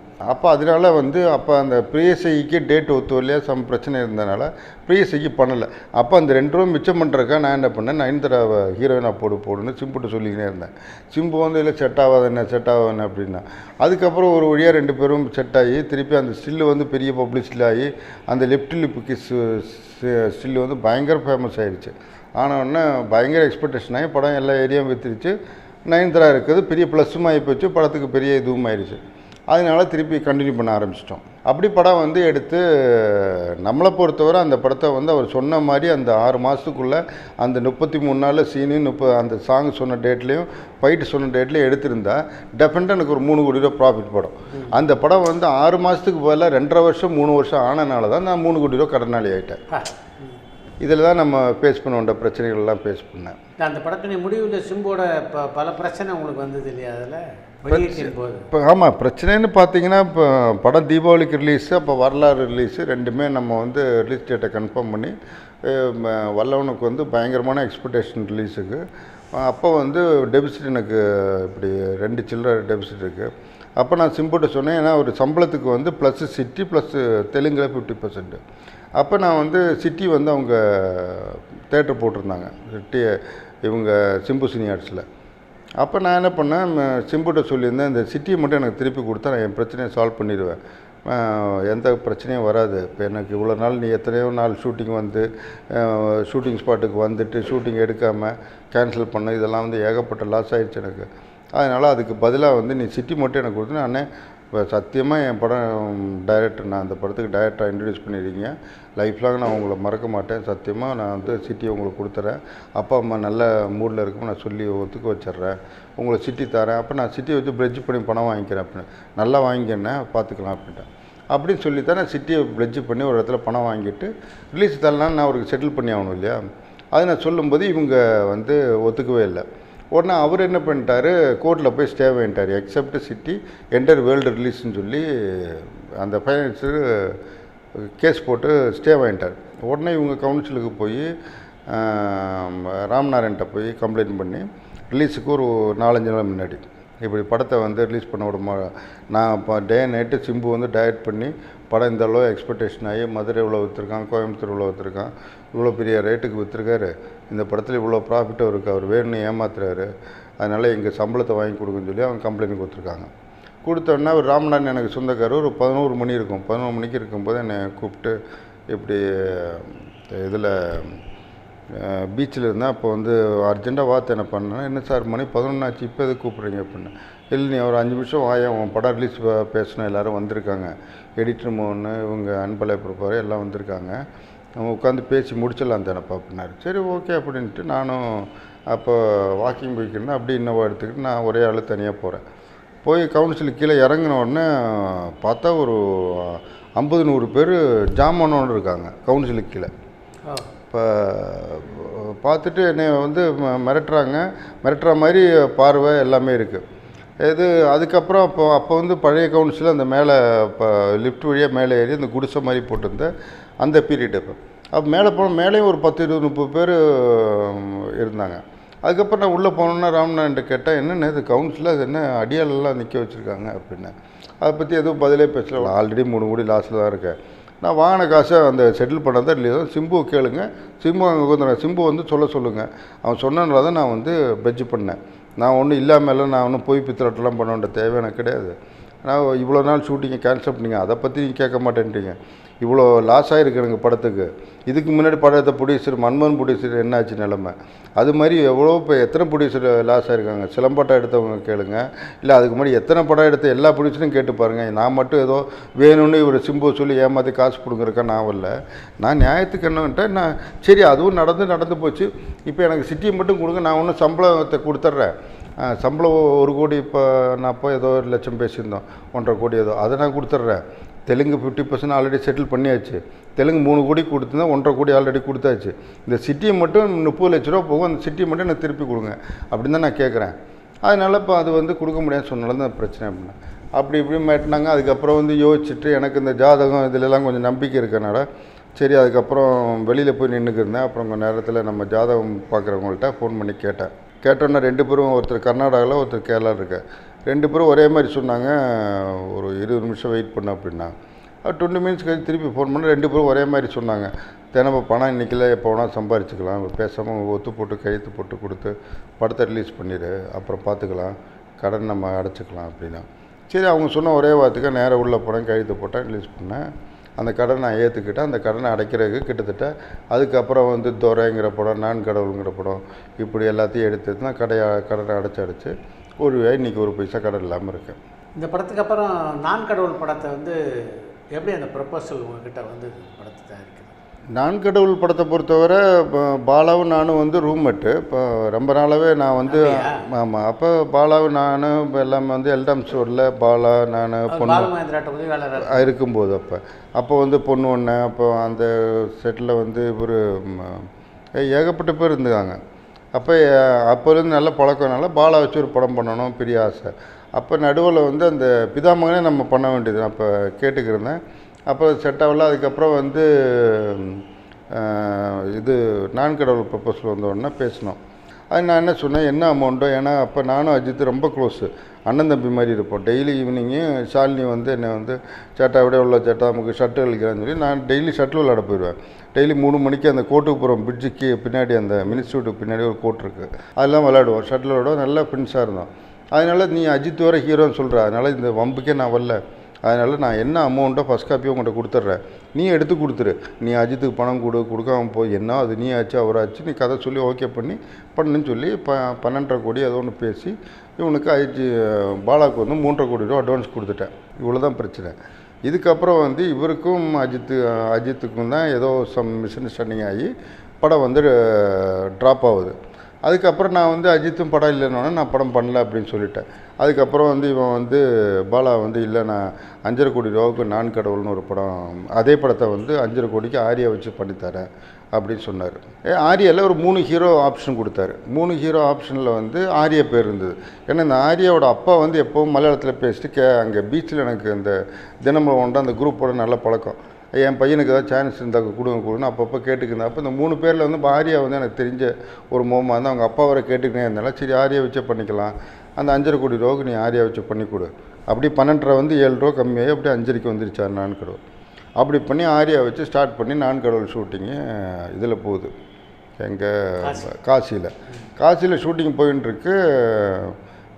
கிட்டத்தட்ட எங்கிட்ட சொன்னால் 21 நாளில் அந்த காசி போஷனை முடிக்கிறேன்னு சொல்லி தான் பாலா அங்கேருந்து கிளம்புனது.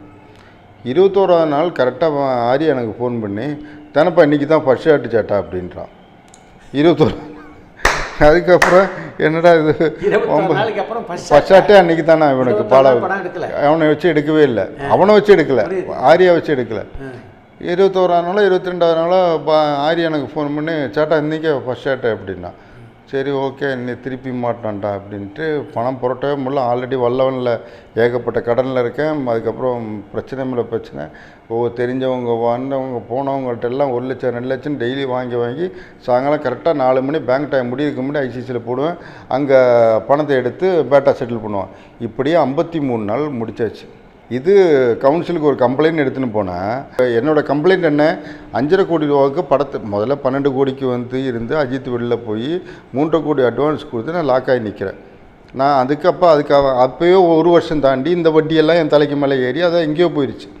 இதெல்லாம் மீறி நான் இந்த அமௌண்ட்டை கொடுத்து இவன் வந்து 55 நாள் 21 நாள் ஷூட்டிங்னு சொல்லி போன படத்தை 51 நாள் முடித்து திருப்பி வரான். வந்துட்டு நான் என்ன சொல்கிறேன், எனக்கு கம்ப்ளைண்ட் என்ன, எனக்கு கொடுத்த அமௌண்ட்டுக்கு படத்தை முடிச்சு கொடுக்க சொல்லி கேரண்டி கொடுக்க சொல்லுங்கள். ஏன்னா இதுக்கு மேலே என்னால் பணம் வாங்க முடியல, நான் இவ்வளோ பணம் கொடுத்துரு, எனக்கு இப்போ படத்தை முடிச்சு கொடுக்கணும். அவன் எங்கே கடனை வாங்கி முடிச்சு கொடுக்க சொல்லி திருப்பி பணத்தை கேட்டுருக்கேன். நான் எங்கேருந்து கொடுக்குறது?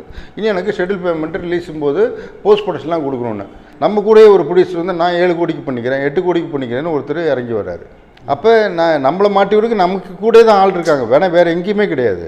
அப்படி ஒரு ஆள் இல்லாமல் இல்லை தேனப்படம் முடிச்சு கொடு 2ல் 1 பாலா இல்லாட்டி படமே பண்ணப்பட இண்டஸ்ட்ரியில் அப்படின்னு சொல்லியிருந்தா இன்றைக்கி வந்து அது ஒரு நியாயமாக இருக்கும். ஏற்கனவே நம்ம சிம்பு வச்சு இதே கவுன்சிலில் போய் தான் ஏமாந்தேன். அதுக்கப்புறம் திருப்பியும் அதே கவுன்சிலில் வச்சு என்னை திருப்பி ஏமாத்துறாங்க.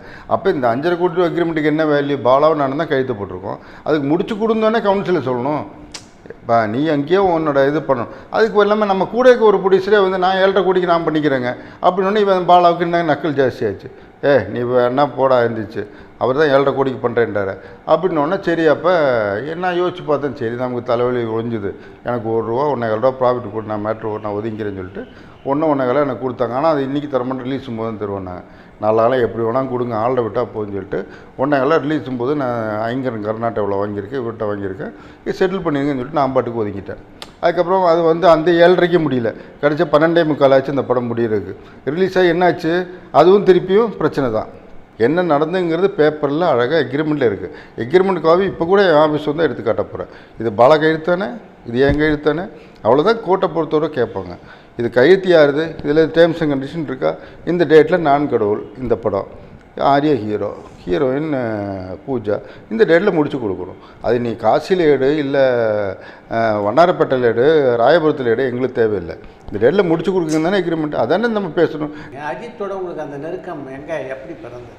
அஜித்தோட நெருக்கங்கிறது பார்த்தீங்கன்னா இப்போ தொடரும்னு ஒரு படம் வந்து ரமேஷ் கண்ணா டைரக்டராக இருந்தபோது அந்த படம் வந்து ஜெமினிலாவை ப்ரொடியூஸ் பண்ணார். ஜெமினிலாவுக்கு தான் நான் சொன்னேன் ஏற்கனவே, ரவிசங்கர் பிரசாத்தை பொறுத்தவரை என்னை வந்து சொந்த பையன் மாதிரி தான் நம்புவார். அவரோட இவ்வளோ பெரிய செக் புக்கில் மொத்தம் சைன் பண்ணி என்கிட்ட கொடுத்துருவார்.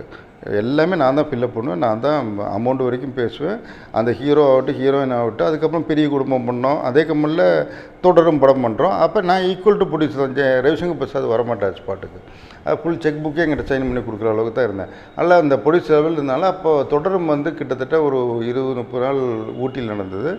அப்புறம் இங்கே சென்னையில் நடந்தது. அப்போல்லாம் வந்து நல்ல ஒரு க்ளோஸாக பழகியிருந்தோம். அப்புறம் இந்த விடிவி கணேஷும் கணேஷ் கூட இன்னொருத்தர் இருந்தான். அவங்க 2 பேரும் சேர்ந்து எனக்கு ரொம்ப ஃப்ரெண்டு.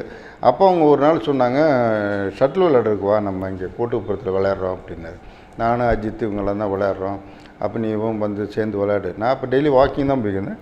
சரி, ஷட்டில் விளையாட ரொம்ப சின்ன வயசுலேருந்து ரொம்ப ஆசை. சரி, அப்போ நல்ல கோட்டு வேறு இருக்குது அப்படின்னு சொல்லி தான் அங்கே போய் பழக ஆரம்பித்து ரொம்ப க்ளோஸாக பழக ஆரம்பித்தோம். அது நான் ஒரு மலையாளம் வேறனால ஷாலினி மலையாளத்தில் பேசுவோம். அதனால் ரொம்ப சிஸ்டம் மாதிரி நல்லா பழகி அப்படியே அஜித் சாரோடு நல்லா ரொம்ப க்ளோஸாக இருந்தோம். இது ரொம்ப பெரிய லெவலில் க்ளோஸாக இருந்தோம். அதுக்கப்புறம் எங்கே மிஸ் அண்டர்ஸ்டாண்டிங் ஆச்சுன்னு தெரியல. இப்போ கமல் சாரோட எவ்வளோ க்ளோஸாக இருந்து கமல் சார் நானும் இப்போ பேசுகிறதில்ல. அது எந்த இடத்துல மிஸ் அண்டர்ஸ்டாண்டிங் ஆச்சு. 4 பேர் 1க்கு 4 கமல் சாரை போய் சொல்லி கொடுத்து அதை நம்பிட்டார் அவர். அப்படி தான் நான் ரொம்ப பேசல. ஆனால் என்னைக்கு எந்த எல்லா பர்த்டேக்கும் நான் போய் அவருக்கு ஒரு மாலை போட்டு வருவேன். அது மட்டும்தான் நான் பண்ணுறேன். ஆனால் இப்போ எங்கேயோ பார்த்தா சிரிப்பார், அதோட சரி. முந்தி மாதிரியெல்லாம் பேச்சுவார்த்தை எதுவும் இல்லை. அதில் கிளாரிஃபை பண்ணலன்னா இப்போ அந்த பஞ்சந்தர் ரிலீஸ் அன்னைக்கு வந்து நான் அவருக்கு ஒரு அமௌண்ட்டு தொகை பேலன்ஸ் வச்சுட்டேன், சம்பளத்தில் கொடுக்கல. அது இன்றைக்கி வரைக்கும் பேலன்ஸ் நான் கொடுக்கல, அது உண்மை தான். அது நான் வந்து அன்றைக்கி இருக்க சிச்சுவேஷன் வந்து உண்மையிலே என்னால் படமே ரிலீஸ் பண்ண முடியல. அந்த பேலன்ஸ் அமௌண்ட் வந்து அவர் கொடுக்காமல் இருந்தால் தான் நான் படத்தை ரிலீஸ் பண்ண முடியும். அது ஒரு இன்னைய லெவலில் அன்னைய லெவலில் பார்த்தீங்கன்னா 20 லட்ச ரூபான்னு வச்சுங்களேன். 20 லட்ச ரூபா இன்றைக்கி வரைக்கும் கொடுக்கல பஞ்சந்திரத்துக்கு அவர் நடித்த சம்பளத்தில். அந்த 20 லட்ச ரூபா கொடுக்காம விட்டு அதுக்கப்புறம் படம் ரிலீஸுக்கு அப்புறம் பெருசாக போகலை. எனக்கு வந்து த்ரூட் தமிழ்நாடு ஓன் ரிலீஸ் பண்ணிட்டேன். டெய்லி காலை நம்ப மாட்டீங்க, 5 மணி 6 மணிக்கெலாம் தேட்டருக்கான வீட்டில் வந்து கண்ணா பின்னான்னு கெட்ட வார்த்தையில் பேசுகிறான். எனக்கெல்லாம் அதெல்லாம் பழக்கமே இல்லை. ஏன்னா ப்ரொடக்ஷன் மேனேஜராக அப்படி நெஞ்சு நிமித்து நடந்து பழக்கமானால வீட்டுக்கு வந்து இப்படி கண்ணா பின்னான்னு கெட்ட வார்த்தைலாம் பேச ஆரம்பிச்சோன்னே காலை சம்பாதிச்ச கிட்டத்தட்ட 13 வீடு சென்னையில் வச்சுருந்தேன். கிட்டத்தட்ட ஒரு 7-8 வீடு அப்போயே விற்று எல்லாருக்கும் செட்டில் பண்ணிட்டேன். ஏன்னா நமக்கு இந்த காலில் வந்து வீட்டில் வந்த பாவம் அம்மாவுக்கும் ஒய்ஃபுக்கெல்லாம் சினிமா என்னென்னே தெரியாது. அவங்க முன்னாடி என்னத்துக்கு நீ பின்ன என்ன பெரிய பிடிங்க நீ அப்படி இப்படிலாம் கெட்ட வார்த்தைலாம் பேச ஆரம்பித்தோடனே சங்கடமாக எல்லாத்தையும் டப்புன்னு அப்போ வாங்கின புதுசுலேயே இந்த மார்க்கெட் ரியல் எஸ்டேட் ஏறதுக்கு முன்னாடி டப்புன்னு இருக்கிற வீடெல்லாம் விற்று செட்டில் பண்ணிட்டேன். என்ன நம்ம ஒன்றும் இல்லாமல் மெட்ராஸுக்கு ஆஃபீஸ் பாயாக வந்தோம், இன்றைக்கி நல்லா தான் இருக்கோம் கடவுள் புண்ணியத்தில், அதனால் எல்லாம் செட்டில் பண்ணலான்னு சொல்லி டப்புன்னு செட்டில் பண்ணிட்டேன். அப்போ அதுக்கப்புறம் அந்த கமல் சார் கொடுக்கணும் அந்த 20 ரூபா அப்படியே நின்று போச்சு. அது ஸ்டில் இன்றைக்கி வரைக்கும் அது நிற்கிது, கொடுக்கல. அதனால் அப்படியே பேச்சுவார்த்தையும் இல்லாமல் அதுக்கப்புறம் அவர்கிட்ட வந்து நிறைய பேர் வந்து தேனப்பவங்கள்ட்ட போய் சொல்கிறான், அவன் 12 வீடு வச்சுருக்கான், அப்படி இருக்கான் இப்படி இருக்கான், அவங்கள ஏமாத்துறதுக்காக தான் பண்ணியிருக்கான் அப்படி இப்படின்னாங்க. சரி, அது கடவுளுக்கு தெரியும்னு சொல்லி நானும் விட்டுட்டேன். அந்த அஜித்தோட உங்களுக்கு உள்ள பழக்கம் மாதிரி விஜயோட உங்களுக்கு பழக்கம் உண்டா? விஜயோட ரொம்ப நல்லா க்ளோஸாக இருந்தோம். ஆக்சுவலி விஜய் வச்சு படம் பண்ணுறதுக்காக ஒரு பெரிய தொகை அட்வான்ஸ் கொடுத்து சேரன் டைரக்ஷனில் பாரசீக ரோஜான ஒரு ஸ்கிரிப்ட் சொல்லி எல்லாம் ஓகே. விஜயும் கதை கேட்டு ரொம்ப பிடிச்சி போய் பெரிய தொகை அட்வான்ஸும் கொடுத்துட்டேன். கொடுத்து விஜய் சாருக்கும் ரொம்ப பிடிச்சிது. ஃபுல் படம் துபாயில் ஷூட்டு. ஏன்னா கிளைமேக்ஸுக்கு டெஃபினட்டாக இங்கே முஸ்லீமில் ஒரு பெரிய பிரச்சனை வரும், அது மாதிரி ஒரு கிளைமேக்ஸு சென்சாரில் பிரச்சனை வரும், தெரிஞ்சே தான் இறங்குறோம். ஆனாலும் பரவாயில்ல ஃபேஸ் பண்ணுவோம். ஆனால் அன்றைக்கி சேரனுக்கு வந்து ஒரு பெரிய ஒரு தனிப்பட்ட ஒரு மரியாதை. என்னதான் இருந்தாலும் சேரன் டைரக்ஷனாக ஒரு பெரிய ஒரு வேல்யூ இருந்தது. அந்த ஒரு நம்பிக்கையில் நம்ம 2ல் 1 பார்த்துடலாம் அப்படின்னால எல்லாம் இறங்கிட்டோம். அதுக்கப்புறம் என்ன பண்ணிட்டேன், அந்த சேரை வந்து விஜய் வந்து என்ன பண்ணார், அப்போ இருக்கிற கமிட்மெண்ட்டுக்கு மாதம் வந்து 10 நாள் தான் கொடுக்க முடியும், 3 படம் கமிட்மெண்ட் இருக்குது, அதனால் நீங்கள் 10 நாள் அவங்க 10 நாள் இவங்க 10 நாள் எடுத்துங்க அப்படி இப்படின்னார். என்ன சொல்லலாம் சேரன் கேட்கவே இல்லை. எனக்கு 45 நாள் ஒரே ஷெட்யூல் டேட் கொடுத்து தான் படம் எடுப்பேன்னு சொல்லி அப்படியே அந்த படம் நின்று போச்சு. அது அப்படியே ட்ராப் ஆகிடுச்சு. அதுக்கப்புறம் விஜயும் ரொம்ப கம்பல் பண்ணி நான் கொடுத்த அட்வான்ஸை எங்கள்கிட்ட திருப்பி கொடுத்துட்டேன். நான் வாங்க மாட்டேன் என்ன, ஆனால் கேட்கவே இல்லை. கம்பல் பண்ணி எஸ்எஸ்சியும் திருப்பி என்கிட்ட கொடுத்துட்டாங்க. நான் திருப்பி வாங்கிட்டேன் அப்புறம் அட்வான்ஸ். ரஜினிகாந்தோட உங்களுக்கு நல்ல நெருக்கமான நட்பு இருக்குது, இருந்தாலும் ரஜினிகாந்த் வச்சே நீங்கள் படம் எடுக்கல.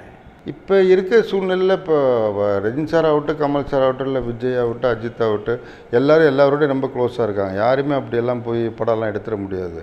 ரஜினி சாரை பொறுத்தவரை இல்லை இன்றைக்கி விஜயோ அஜித்தோ இல்லை இன்றைக்கி இருக்க சூப்பர் ஸ்டாரில் இருக்க எல்லாருமே அவங்க தான் டிசைட் பண்ணுவாங்க. டைரக்டர் ஆகட்டும், ப்ரொடியூசர் ஆகட்டும். இப்போ அவங்க வந்து கை காட்டினாங்கன்னா இன்றைக்கி நான் ப்ரொடியூசர், அப்படி தான் இருக்குது. அதே இது கடந்த எனக்கு தெரிஞ்சு நான் சினிமாவுக்கு வந்த காலத்துலேருந்து டாப்பில் இருக்கிற அந்த 5-6 பேர் மட்டும் அவங்க கையாட்டுறவங்க தான் டைரக்டாக, அவங்க கையாட்டுறவங்க தான் ப்ரொடியூசர்.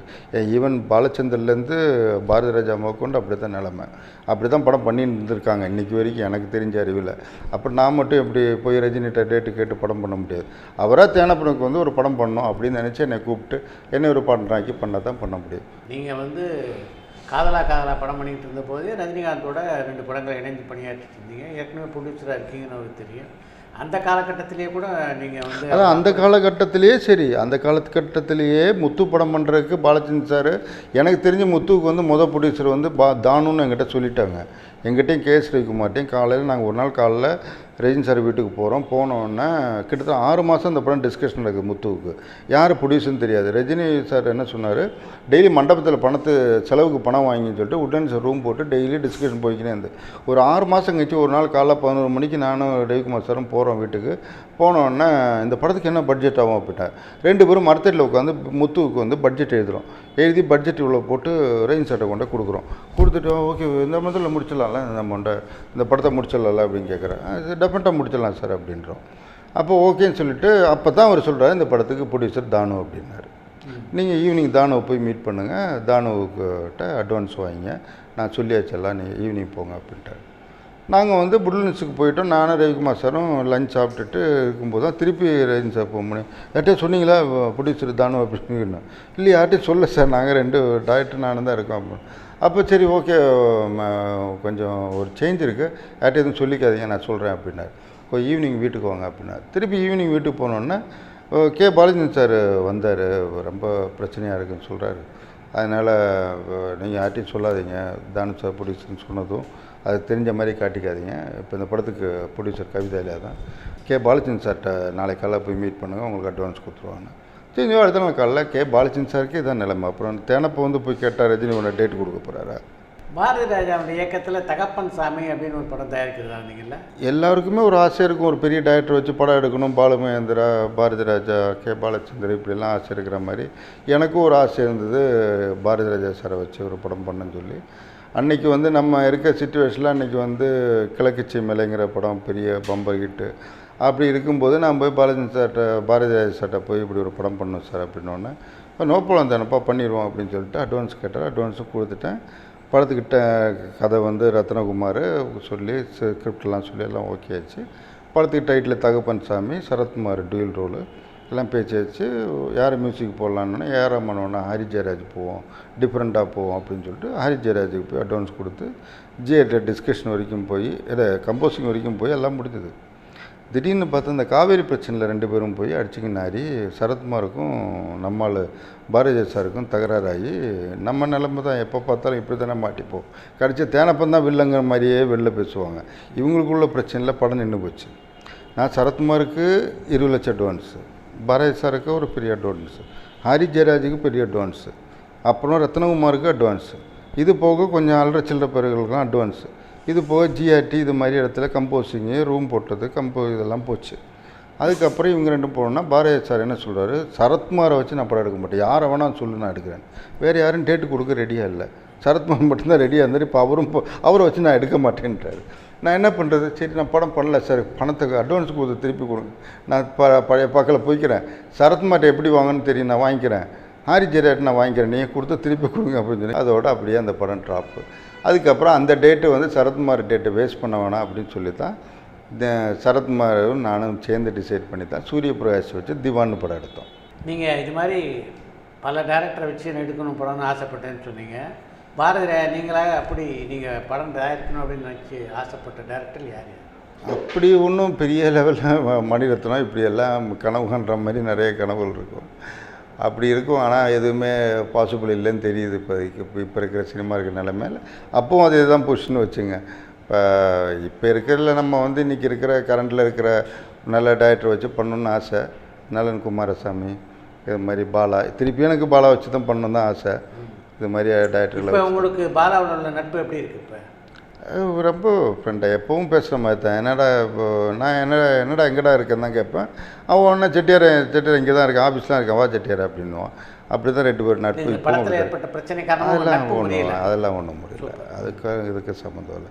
அதுக்கப்புறம் அவனோட கல்யாணத்துக்கு கூட நான் கிட்டத்தட்ட ஒரு வாலண்டியர் மாதிரி நானும் நடிகர் சூர்யாவும் விக்ரமும் வாலண்டியர் மாதிரி வேலை பார்த்தோம்.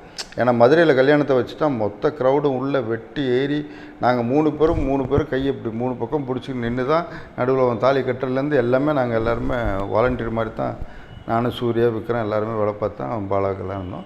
அவன் பாலா ஒய்ஃப் என் வீட்டுக்கு வரும், என் ஒய்ஃப் அவங்க வீட்டுக்கு போகும். நல்ல ரிலேஷன்ஷிப்பில் தான் இருக்கும்.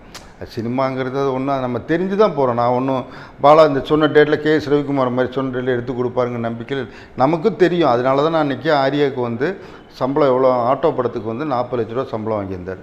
அதனால் நான் ஆரியா வீட்டுக்கு போயிட்டு நான் ஆரியாட்ட என்ன சொன்னேன், நீ அதே 40 2 எக்ரிமெண்ட்டில் எனக்கு போட்டு கொடு, 2 40 போட்டு கொடு, நான் 10 ரூபா நீங்கள் அட்வான்ஸ் தரேன், 5 லட்ச ரூபா இந்த படத்துக்கும் அடுத்த படத்துக்கு 5 லட்சம். ஏன்னா கன்ஃபார்மாக அந்த 4 கடவுள் லாஸ் ஆகும் எனக்கு.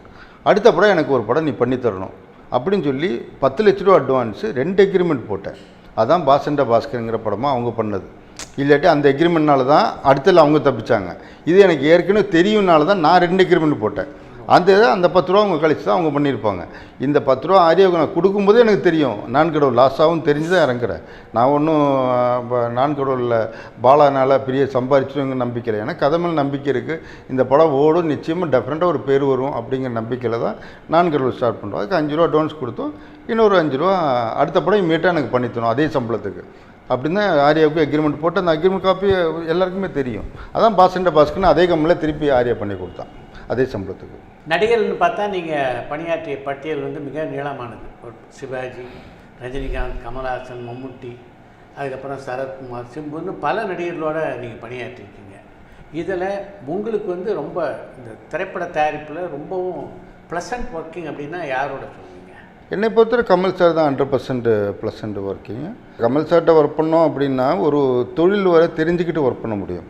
இப்போ ஒரு உதாரணத்துக்கு இப்போது தேவர் மகன் ஒர்க் பண்ணும்போது ஒரு நாள் வந்து அந்த பஞ்சாயத்து சீன் எடுக்கும்போது அந்த கம்பு வேலெல்லாம் வராதனால அன்றைக்கி வந்து பரதன், பிசி, கமல் சார் 3 பேரும் பேசி ஏதோ டென்ஷன் ஆகி அன்றைக்கி ஷூட்டிங்கை கேன்சல் பண்ணிட்டாங்க. கேன்சல் பண்ண பிறகு திருப்பி கமல் சார் என்னை கூப்பிட்டு சாயங்காலம் ரூமுக்கு வாங்க அப்படின்னாரு. ரூமுக்கு வாங்கினோன்னா ரூமுக்கு போனோன்னா இந்த அசிஸ்டன்ட் கொடுப்பாங்க 100 கம்பு, 100 மாட்டு வண்டி, 100 ஆடு இப்படின்னு அந்த லிஸ்ட்டை பார்த்து ஆட்டு மந்த மாதிரி வேலை பார்க்காதீங்க. இன்றைக்கி படம் எடுக்கிறோன்னா ஒரு மேனேஜருக்கு வந்து மெயினாக கதை தெரிஞ்சிருக்கணும். நீங்கள் வந்து உட்காருங்க, நான் உங்களுக்கு கதை சொல்கிறேன்னு சொல்லி எனக்கு வந்து ஃபுல் கதையே சொல்கிறாரு, தேவரமன் கதையை. இனி நாளையிலேருந்து இந்த லிஸ்ட்டை பார்த்தோன்னா உங்களுக்கு தெரியணும் இந்த 100 மாட்டு வண்டி எதுக்கு வருது, எத்தனை நாள் இது நீங்கள் கண்டினியூ ஆகும், ஆடு எத்தனை தேவை, மாடு எத்தனை தேவைன்னு தெரிஞ்சுக்கிட்டு ஒர்க் பண்ணுங்க அப்படின்னு சொல்லி ஃபுல் கதையை சொல்லினார். அப்போ தான் எனக்கு இந்த கதை கேட்குற நாலேஜ் வந்து இன்றைக்கி வரைக்கும் நான் ஒரு 16 படம் எடுத்திருக்கேன்னா எந்த படம் ஒரு ஷோ ஊத்தல் படம் நான் எடுத்தது கிடையாது. அது பெருமையாகவே சொல்லிக்கல. எந்த படமாக இருந்தாலும் ஒரு கனாக்கண்டேனோ ஒரு பிரியசகியோ நான் எடுத்த படங்கள் எல்லாமே ஓரளவு ஒரு தரமான படமாக தான் இருக்கும். ஏதோ ஒரு காரணத்தினால ஓடாமல் போச்சுன்னு இல்லாமல் ஐயோ இதெல்லாம் ஒரு படமாக ஒரு ஷோவில் போன படம் எடுத்ததில்லை. அது அந்த நாலேஜ் கற்றுக்கணதும் அந்த தொழில் கற்றுக்கணதும் ஒரு வகுச்சர் எழுதுறதோ ஒரு கார்பரேட் ஸ்டைலில் படத்தை பண்ணுறது அதெல்லாம் அந்த காலத்துலேயே ராஜ்கமலில் டிஎன்எஸ்ஆர்னு சொல்லி தந்தார். கமல் சாரோட ஏன்னா கமல் சார் அடிக்கடி யூஎஸ் போகிறது, பல ப்ரொடக்ஷன் கம்பெனியில் பேசுகிறது, அதெல்லாம் இங்கே வந்து சொல்லிக் கொடுக்கறதுலேருந்து இந்த தொழிலேருந்து ப்ரொடக்ஷன் கற்றுக்கிறதுலேருந்து கதையிலேருந்து எல்லாத்துலேயுமே ஒரு ப்ரொடியூசனாக இப்படி இருக்கணுங்கிறது மேக்ஸிமம் சார்ட்டேருந்து கற்றுக்கினது தான். உங்களுக்கு வந்து தமிழ் திரைப்பட தயாரிப்பாளர் சங்கத்துக்கு மேலே பல வருத்தங்கள் இருக்குது. ஆனால் அதே சங்கத்தில் நீங்களே பொறுப்பில் இருந்திருக்கீங்க. அந்த அனுபவத்தை சொல்லுங்கள். அதான் நான் சொல்கிறேன்னே, அந்த ஒரே ஒரு காரணத்தினால தான் அன்றைக்கி ராத்திரி வந்து எங்கிட்ட அப்படி ஆளுகளை வச்சு மிரட்டி நடக்கிற ஒரு டிஎம்கே பீரியடில் அப்படி பண்ண ஒரே காரணத்தினால தான் நான் வந்து இனி அடுத்து ஒரு தயாரிப்பாளருக்கு அப்படி ஒரு பொசிஷன் வந்துடக்கூடாது அப்படிங்கிற ஒரே காரணத்துக்காக தான் நான் அடுத்து வந்து எலெக்ஷனில் நிற்கிறேன் செக்ரட்டரி போஸ்ட்டுக்கு. அப்போ கூட எனக்கு தெரிஞ்ச அன்றைக்கி வந்து எல்லாருமே அண்ணன் போஸ்ட்டை ஜெயிச்சிட்டாங்க. எனக்கும் சிவசக்தி பாண்டியனுக்கு மட்டும் தான் எலெக்ஷனே நடந்துச்சு. நான் தைரியமாக தான் நின்னேன், எனக்கு எந்த வித பயமும் கிடையாது. அன்றைக்கி எனக்கு ஆப்போசிட்னவங்களாம் இன்றைக்கி பேர் சொல்லப்படும் எல்லாமே நம்பர் 1 பெரிய டீம்கள் பெரிய ஆளுங்கள்லாம் நின்னாங்க, புல்லாக தாதாக்கள் எல்லாம் நிப்பாட்டினாங்க. ஆனால் நான் எலெக்ஷன்னா தோப்பனே எனக்கு தெரியும். அவங்க ஒரு ஓட்டுக்கு 20,000 அன்றைக்கே கொடுத்தாங்க இப்போ சிவசக்தி பாண்டியனுக்கு ஜெயிக்க வைக்கிறதுக்காக. அது பண்ணிட்டு போகிறேன். ஆனால் நான் என் மனசாட்சிக்கு நான் குறையில்லாமல் நான் நின்னேன், அந்த ஓட்டு வாங்கினேன். ஆனால் கடைசி வரைக்கும் ஒரு ஆட்டம் காட்டினேன்.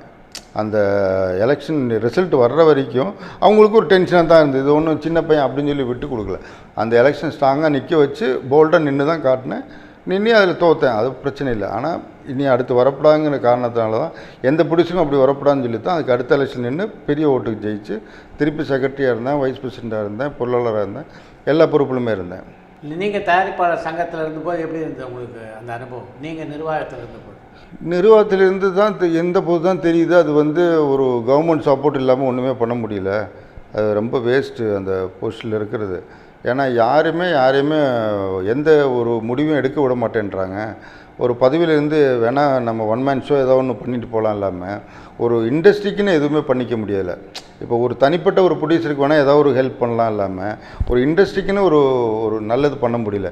இப்போ இன்றைக்கி இருக்கிற சிச்சுவேஷனில் இப்போ இந்த மாஸ்டர் படத்துக்கு இவ்வளோ தூரம் க்ரௌடு வருது, ஏன் அதுக்கு அடுத்த படத்துக்கு வரல அப்படிங்கிறது ஒரு பெரிய ஒரு கொஸ்டின் மார்க்காகவே இருக்குது. என்ன பிரச்சனை? இப்போ தேட்டரில் இப்போ ஒரு சத்தியம் குரூப் இருக்கும்போது சத்தியம் தேட்டரில் பாப்கார்ன் 60 ரூபாய்க்கு விற்றா அந்த மினி பாப்கார்ன். இப்போ அதே பிவிஆர் அண்டர்டேக் பண்ண பிறகு அந்த பாப்கார்ன் ஸ்டார்டிங்கு 150 ரூபா ஆயிடுச்சு. அப்போ 260 ஆச்சு, 360 ரூபா. அப்போ ஒரு பாப்கார்னுக்கு இந்த ரேட்டுனா, அப்போ சத்தியம் தேட்டரில் காஃபி இருக்கும்போது 65 ரூபா காஃபி இருந்தது. இப்போ காஃபியே பிவிஆரில் 150 ரூபா. டிக்கெட்டு வாங்குறதுக்கு 180 ரூபா இன்வெஸ்ட் பண்ணுறவனே பயப்பட்டு இருக்கான். அப்போ இதுக்கப்புறம் 180 ரூபா, இப்போ 220 ரூபா ஆச்சு டிக்கெட்டு. இந்த 220 ரூபா டிக்கெட்டு ப்ளஸ் ஒரு பாப்கார்னு, ஒரு காஃபி, ஒரு சாதாரண ஒரு குடும்பம் இன்றைக்கி படம் பார்க்கணும் மினிமம் 1500 2500 வந்துருக்கு. அதே பார்க்கிங் காசையும் குறைக்கல. இப்போ ஆள் வரலன்னு சொன்னால் இது தேட்டருக்காரங்க சப்போர்ட் பண்ணி ஆகணும். இப்போ கியூபு யூஎஃப்ஓ இவங்கெல்லாம் எவ்வளோ சப்போர்ட் பண்ணி கொஞ்சம் ரேட்டை குறைச்சி வந்துட்டாங்க. ஆனால் இதே இது இன்னும் தேட்டருக்காரங்க அதே லெவலில் இருக்காங்க. தேட்டருக்காரங்க இப்போ ஜனங்களை வர வைக்கிறதுக்கான வழி இன்னும் கண்டுபிடிக்க மாட்டேன்றாங்க. அந்த ரேட்டை கொஞ்சம் குறைச்சி, டிக்கெட் ரேட்டையும் கொஞ்சம் குறைச்சி விற்றாங்கன்னா டெஃபினட்டாக ஜனங்க வருவாங்க. அது பண்ணுறதில்ல. இப்போ தயாரிப்பாளர் சங்கமே 4ஆக இருக்குது. அதை பற்றி தேனப்பனுடைய பார்வை என்ன? நாளாக இருக்குங்கிறது இல்லை, இருக்கிற இடத்துல யார் ஸ்ட்ராங்காக இருக்கிறாங்கிறது தான் முக்கியம். இப்போ இதே தமிழ் ஃபிலிம் ப்ரொடியூசர் கவுன்சில் இருக்கிற டைமில் அதுக்கு முன்னாடி ஃபிலிம் சேம்பர்னு ஒன்று மட்டும்தான் நம்ம நம்பி இருந்தோம். எந்த டைட்டிலுக்காகட்டும் இதுக்காகட்டும் சேம்பர்லேருந்து ஒரு வெங்கடேஷ்னு ஒருத்தன் அந்த சஃபாரியெல்லாம் போட்டு இந்த ஆமாம் தசாவதாரத்தில் நாயுடு கேரக்டர் மாதிரியே போயின்னு இருப்பான் ஒருத்தன். அவனை மாதிரி இந்த சேம்பரை நம்பியே இருந்த காலத்தில் தமிழுக்கு அப்படின்னு ஒரு சங்கம் வேணும்னு சொல்லித்தான் தமிழ் திரைப்பட தயாரிப்பாளர் சங்கம்னு ஒன்று ஆரம்பிக்கப்பட்டது. அது நம்ம இவர் முக்தா சீனிவாசன் அந்த இவங்கெல்லாம் இருந்தாங்களே, ஆமாம், அவங்கெல்லாம் சேர்ந்து ஆரம்பிக்கப்பட்டு நமக்குன்னு வேண்டதை அதுக்காகத்தான் ஆரம்பித்தது. அது பல பாலிடிக்ஸ்னால் அன்னைக்கு திருப்பி கில்டுன்னு ஒன்று போய் ஸ்ட்ராங் பண்ணுறதுக்கு ஒரு குரூப் போகுது. அப்புறம் இங்கே இருக்கிற குரூப் இங்கே இருக்குது, திருப்பி சேம்பரில் இருக்கிற குரூப்பு ஒரு பெரிய குரூப் இந்த பக்கம் இருக்குது. அப்போவே 3ஆக தான் இருந்தது, இப்போ 4 5 ஆயிடுச்சு. இப்போ ஒன்று டிஆர் ஒன்று ஆரம்பிச்சிருக்காங்க, இன்னொன்று நடப்பு சங்கம்னு ஒன்று ஆரம்பிச்சிருக்காங்க. இதில் எந்த இடத்துலையுமே யாருக்குமே எந்த வாய்ஸுமே இல்லை. என்னை கேட்டால் இப்போதைக்கு எந்த சங்கத்துக்குமே கரெக்டான ஒரு பிடிப்பு கிடையாது, யாருக்குமே கரெக்டான ஒரு வேல்யூ கிடையாது. யார் எங்கே சொன்னாலும் எதுவுமே நடக்கிற மாதிரி தெரியல. இப்போ தமிழ் திரைப்பட தயாரிப்பு ஆரோக்கியமாக இருக்கா? ஏன்னா தேட்டரை பொறுத்தவரை இன்றைக்கி ஸ்டார் படத்துக்கு வருங்கிறது, உதாரணத்துக்கு மாஸ்டருங்கிற படம் வந்தது. இனி இப்போ அடுத்து கர்ணனுங்கிற படத்தில் தான் நமக்கு தெரியும். ஆனால் இப்போ கர்ணனுங்கிற படம் வர்ற டைம் பார்த்தா 8ஆம் தேதி படம் 9ஆம் தேதி வருதுன்னு சொல்கிறாங்க. ஆனால் இன்றைக்கி ரூமர் என்னன்னு பார்த்தா 10ஆம் தேதி லாக்டவுன் வரப்போகுதுன்னு சொல்கிறாங்க. அப்போ இந்த கர்ணன் படத்துக்கு என்னாகும்? லாக்டவுன் 9ஆம் தேதி படம் ரிலீஸே 10ஆம் தேதி லாக்டவுன் ஆச்சுன்னா கர்ணன் மாட்டோம். அப்போ இந்த கர்ணன் படத்தையும் இந்த சுல்தான் படத்துலேயும் ஜனங்க எப்படி வர்றதை பொறுத்து தான் இனி அடுத்த ஒரு ஜனங்க எப்படி வர்றதை பொறுத்து இருக்குது. அதே மாதிரி தேட்டருக்காரங்க கர்ணை வச்சு அந்த பாப்கார்ன் ரேட்டு, பார்க்கிங் ரேட்டு இது எல்லாத்தையும் குறைச்சி கொண்டு வந்தால் தான் டெஃபினட்டாக ஜனங்க திருப்பி உள்ளே வருவாங்கிறது என்னோடய நம்பிக்கை. இதை கட்டுப்படுத்துறதுக்கே நீங்கள் தயாரிப்பாளர் சங்கத்தோட யாரோட இணைந்து முயற்சி பண்ணக்கூடாது. இது தயாரிப்பாளர் சங்கம் தான் நான் சொல்கிறேனே, எல்லாமே பாலிடிக்ஸில் இருக்காங்க. அவங்கவுங்க ஒவ்வொரு குரூப்பாக யாருமே இண்டஸ்ட்ரி நல்லா இருக்குன்னு நினச்சி பண்ணல, எல்லாருமே செல்ஃபிஷாக ஒர்க் பண்ணிட்டு இருக்காங்க. ஒரு நடப்பு சங்கமாகட்டும், ஒரு டிஆர் குரூப் சங்கமாகட்டும், ஒரு தமிழ் திரைப்பட தயாரிப்பாளர் சங்கமாகட்டும், அவங்கவுங்க பிரச்சனையை தான் பார்த்துக்கிறதுக்கு சங்கத்தில் பொறுப்புக்கு வரணும்னு நினைக்கிறா. இல்லாமல் ஒரு காமன் சொசைட்டி நல்லா இருக்கணும் அப்படின்னு நினச்சி யாருமே இந்த இடத்துல இல்லை. அதான் என்னோடய ரொம்ப பெரிய வருத்தமாக இருக்குது. அது இப்போ சேம்பரை பொறுத்த நாங்கள் தான் இதை பண்ணுறோம் அதை பண்ணுறோம். இது என்ன பண்ணான்னு இது வரைக்கும் உலகத்துக்கே தெரியல. ஆனால் எப்போ பார்த்தாலும் இவங்க தான் நம்பர் 1 இருக்க மாதிரியே சேம்பரோட பில்டப்பு. அதே டிஆர் சங்கத்தை கேட்டால் நாங்கள் தாங்க எல்லாமே பண்ணுறோம். வாட்ஸ்அப் குரூப் பார்த்தா இவங்க தான். அதேமாதிரி தமிழ்நாட்டு ஒரிஜினல் தாய் சங்கம் அப்போ கில்டு அந்த பக்கம். இது எதை நம்பி நம்ம பண்ணுறோம்? யாருமே சொசைட்டிக்காக பண்ணல, எல்லாருமே அவங்கவுங்க செல்ஃபிஷாக அவங்களோட வேலைக்காக தான் சங்கத்தை யூஸ் பண்ணிகிட்டு இருக்காங்க. இல்லை, பொது தேர்தல் மாதிரி இப்போ தயாரிப்பாளர் சங்க தேர்தலையும் தேர்தலின் போது பல கோடி ரூபாய் செலவிடப்படுது. இதெல்லாம் சரியான போக்கு அப்படின்னு நினைக்கிறீங்களா? நீங்களும் இந்த எலெக்ஷனில் கண்டெஸ்ட் பண்ணியிருப்பீங்க. அதனால தான் நான் ஓப்பனாக சொன்னேன், நான் 100 செலவு பண்ணல, 100 செலவு பண்ணாமல் தான் நிற்கிறேன்னு சொன்னேன். அதனால் செலவு பண்ணாலும் தோத்துட்டேன். அவங்கெல்லாம் கோடிக்கணக்கு செலவு பண்ணாங்க, ஜெயித்தாங்க. இதில் என்ன புண்ணியம்? எனக்கு எந்த வித பைசா லாஸ் கிடையாது. நான் மிஞ்சி பணம் 20-25 கூட செலவு பண்ணல. அந்த பிளாம்பெட் அடித்ததும் அந்த நோட்டீஸ் கொடுத்த இல்லாமல் 100 நான் செலவு பண்ணல. என்னை பற்றி எந்த லாஸும் கிடையாது. நீங்கள் இப்போ என்னை ஜெயிக்க வச்சா நல்லது, ஜெயிக்க வைக்கலன்னா ரொம்ப நல்லது, என் வேலையை பார்த்து நான் வீட்டில் இருப்பேன் அப்படின்ட்டு. நீங்கள் செலவு பண்ணலன்றது வேறு. இப்போ இவ்வளோ செலவு பண்ணி திரைப்பட தயாரிப்பாளர் சங்கத்தில் பொறுப்புக்கு வர்றதுக்கு அதில் அப்படி என்ன இருக்குது? அதுதான் நான் முதலே சொல்கிறேன். அவங்கவுங்க செல்ஃபிஷாக அவங்களோட சொந்த வேலைக்காகத்தான் சங்கத்தை யூஸ் பண்ணுறாங்க. இல்லாமல் சொந்தமாக இண்டஸ்ட்ரிக்காக யாருமே எதுவுமே பண்ணலை, எந்த சங்கத்துலேயும் இருந்துமே. அதனால இந்த பிரச்சனையை எல்லாருமே ஒன்றா சேர்ந்து ஒரே இடத்துல இருந்தோன்னா யாரே வேணாலும் நம்ம எந்த டயத்தில் வேணால் எது வேணாலும் சாதிக்க முடியும். அவ்வளோ பலமான ஒரு சங்கம் தயாரிப்பாளர் சங்கம். அது இப்போ 6 பிரிஞ்சு போச்சு. முதல்ல 3 இருந்து இப்போ 6 ஆயிடுச்சு. அதான் இங்கே பிரச்சனையே. அது ஸ்ட்ராங்காக கூட ஒத்துமையாக இருந்தாங்கன்னா நம்மளை அசைக்க யாரும் இழைய முடியாது. எல்லாருமே சொந்த கம்பெனி வச்சுக்கிட்டு ஒருத்தன் ரிலையன்ஸோட டைப்பு, ஒருத்தர் இவரோட டைப்பு, ஒருத்தர் அவரோட அமேசானோட டைப்பு, ஒருத்தர் நெட்ஃப்ளிக்ஸோட டைப்பு, இப்படியே எல்லாருமே இருக்கனால அவன் வீட்டில் அரிசி மட்டும் வெந்தால் போதும், மிச்சவங்க எப்படியே கெடுக்கட்டு போட்டு. ஆனால் சும்மா வெளியில் பார்வைக்கு நான் சங்கத்துக்காக போகிறாருன்னு வெளில பாவலாக காட்டின்னு இருக்கான். இதான் ஓப்பனாக சொன்னால் இதான் உண்மை. இப்போ கேரளா, ஆந்திரா, கர்நாடகா மாதிரி தமிழ் சினிமா உலகம் ஆரோக்கியமாக இல்லை அப்படின்னு பொதுவாக ஒரு பேச்சு இருக்குது. அதுக்கு மிக முக்கியமான காரணம் இங்கே இருக்கிற ஊதியம் அப்படின்னு எல்லாருமே சொல்கிறாங்க. குறிப்பாக கதாநாயகர்களுடைய ஊதியமாகட்டும், இயக்குனருடைய ஊதியமாகட்டும் மிக பெரிய அளவில் இருக்குது அப்படின்ட்டு. அது உங்களுக்கு உடன்பாடான கருத்தா? டெஃபினட்டாக அது நோ டவுட். இப்போ இன்றைக்கி இந்தியாவிலே நம்பர் 1 டைரக்டர் கரண் ஜோஹர் என்ன சம்பளம் வாங்குறாருன்னு பார்த்திங்கன்னா ரொம்ப ஒரு 100% இங்கே வாங்குகிற சம்பளத்தில் பார்த்திங்கன்னா அவர் 25% சம்பளம் தான் கரண் ஜோஹர் வாங்குறாரு. அதான் இந்தியாவிலே நம்பர் 1 டைரக்டர். இப்போ இங்கே இருக்கிற ஒரு தமிழில் இருக்கிற டைரக்டரை நீங்கள் கம்பேர் பண்ணிங்கன்னா 100க்கு 80% சம்பளம் அவங்க வாங்குகிறாங்க. இதான். அதே மாதிரி ஹீரோ எடுத்துக்கிட்டாலும் அதே தான், அதே தெலுங்கில் எடுத்துக்கிட்டாலும் அதே தான், மலையாளத்தில் எடுத்துக்கிட்டாலும் அதே தான். இங்கே ஹீரோவும் டைரக்டரும் வாங்குகிற சம்பளம் கிட்டத்தட்ட 60% சம்பளத்தை வாங்கிடுறாங்க. 100%ல் ப்ரொடக்ஷன் காஸ்ட்டில் டோட்டலில் 40% படத்தை எடுத்தால் அப்புறம் எப்படி உருப்படும்? இந்த நிலைமை மாறுறதுக்கு வழியே இல்லையா, இல்லை இருக்கா? அது இப்போ என்னை பொறுத்தவரை இப்போ நடிகர்களுக்கு இந்த இவ்வளோ பெரிய சம்பளம் வாங்குகிற நடிகர்களுக்கும் இப்போ இவ்வளோ பெரிய சம்பளம் வாங்குகிற டைரக்டர்ஸுக்கும் உண்மையிலே இன்றைக்கி தேட்டருக்குள்ளே ஆள் வருதா வரலையாங்கிறது அவங்களுக்கு தெரியலன்னு நினைக்கிறேன். அவங்க அறிவுக்கு இன்னும் போகலை. அது போனாலாவது ஏதோ சம்பளத்தை குறைப்பாங்கன்னு நினைக்கிறேன். ஏன்னா உண்மையிலே இன்றைக்கி போன வாரத்தில் எத்தனையோ நல்ல படங்கள் ஓடலை. இப்போ பெரிய மாஸ்டர் 1 தான் இப்போ கண்ணுக்கு தெரியுது. இல்லாமல் மிச்சம் எந்த படங்களுக்கும் ஜனங்க உள்ளே வரலைங்கிறது தான் உண்மை. ஆனால் இந்த உண்மையை இன்றைக்கி இருக்க பெரிய நம்பர் 1 டைரக்டர்ஸும் நம்பர் 1 சம்பளம் வாங்குகிற ஹீரோஸுக்கும் மைண்டில் போய் சேரலை இன்னும். அதான் என்னோடய அறிவுக்கு எத்துனது.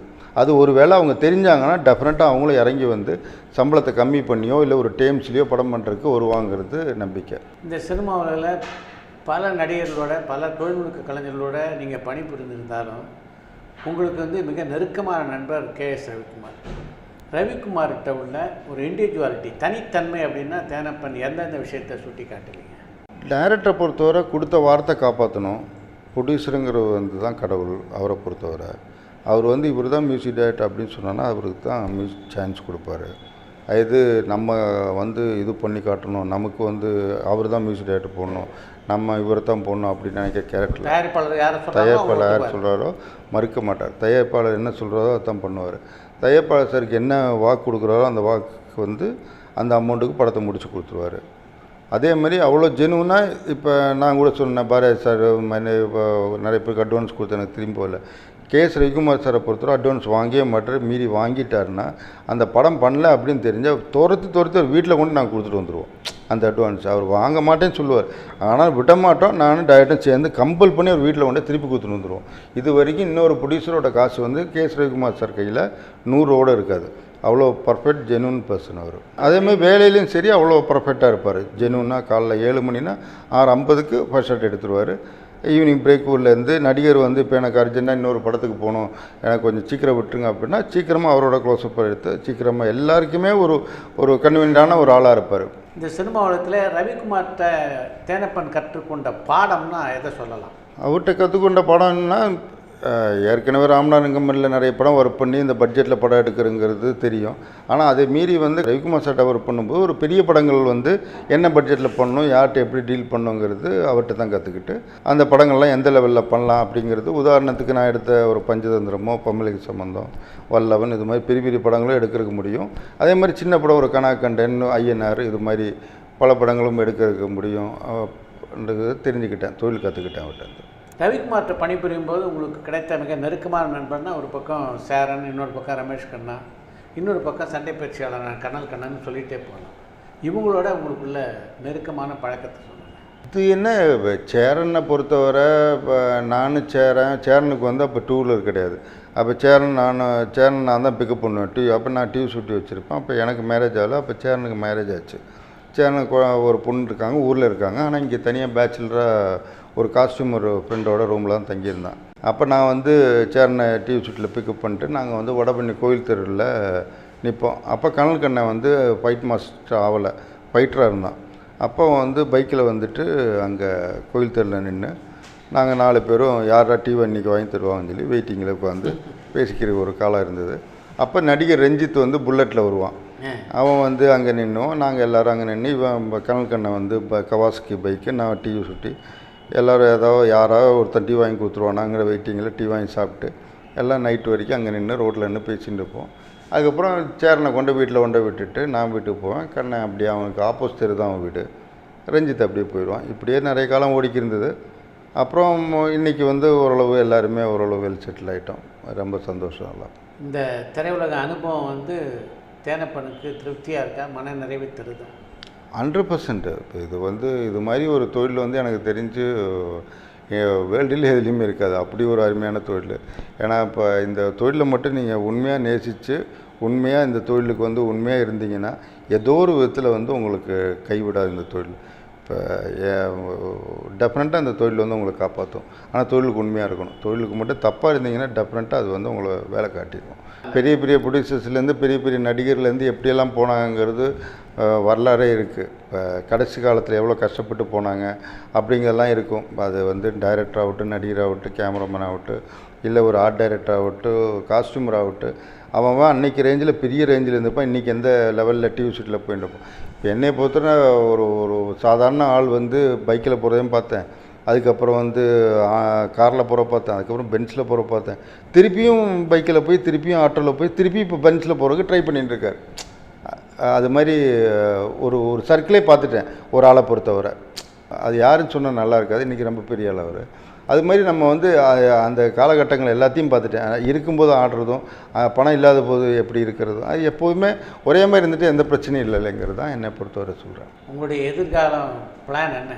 எதிர்காலம் ஒரு பிளானும் கிடையாது. இப்போ நல்ல பேரன்பு மாதிரி நல்ல படங்கள் பண்ணணும் அப்படிங்கிறது தான் ஆசை. அடுத்த படம் என்னவா இருக்கும்? அடுத்த படம் நிச்சயமாக ஒரு ஹீரோயின் ஸ்கிரிப்ட் பண்ணணுன்னு ஆசை. இல்லாட்டி இப்போ நல்ல கதைகள் கேட்டு நல்ல படம் பண்ணணும். இல்லாட்டி ஏதாவது ரீமேக் ஏதாவது பண்ணணுன்னு ஆசைப்பட்றேன். தேனப்பனுக்கு டைரக்ட் பண்ணணுன்ற ஆசை உண்டா? இல்லை, 100% இல்லை. அது வேறு தொழில், இது வேறு தொழில். என்னதான் இருந்தாலும் கே ஸ்ரீகுமார் சாரோட இவ்வளோ நாள் இருந்தாலும் நம்ம வந்து டைரக்ஷன் எனக்கு தெரியாது. நம்ம அதை பற்றி தெரியும். இப்போ நான் கொஞ்சம் படங்கள் நடிக்கலாம் போகும்போது அவங்க என்ன லென்ஸ் போடுறாங்க, அந்த லென்ஸு என்னங்கிறது போகிறது வரதெல்லாம் தெரியும். எல்லாமே நம்ம வந்து டைரக்ஷனுங்கிறது அது வந்து பெரிய ஒரு கலை. அது வந்து தலையில் எழுதப்பட்டது. அது அப்படி ஒன்றும் அவ்வளோ ஈஸியாக டைரக்டருங்கிறத ப்ரூவ் பண்ண முடியாது. டைரக்டருங்கிறது டைரக்டர் தான். நம்ம வந்து மேனேஜராக இருந்து ப்ரொடியூசர் ஆகணும். அது அந்த ஆசையோடு எனக்கு ஓகே. அது I am very happy in my life. இன்றைக்கி வந்து தேனப்பன் வந்து ஒரு நடிகராகவும் தமிழ் சினிமாவில் பல பேருக்கு தெரியும். எங்கே நடிக்கிற ஆசை துளிர் விட்டது உங்களுக்கு? நடிக்க ஆசைங்கிறது வந்து யாரை கேட்டாலும் இருக்கும், உள்ளுக்குள்ளே இருக்கும், வெளியில் சொல்ல மாட்டாங்க, சும்மாத்துக்கு கூச்சப்பட்டு. ஆனால் உண்மையிலே நடிக்கிறதுக்கு எல்லாருக்கும் ஒரு ஆசை தான்.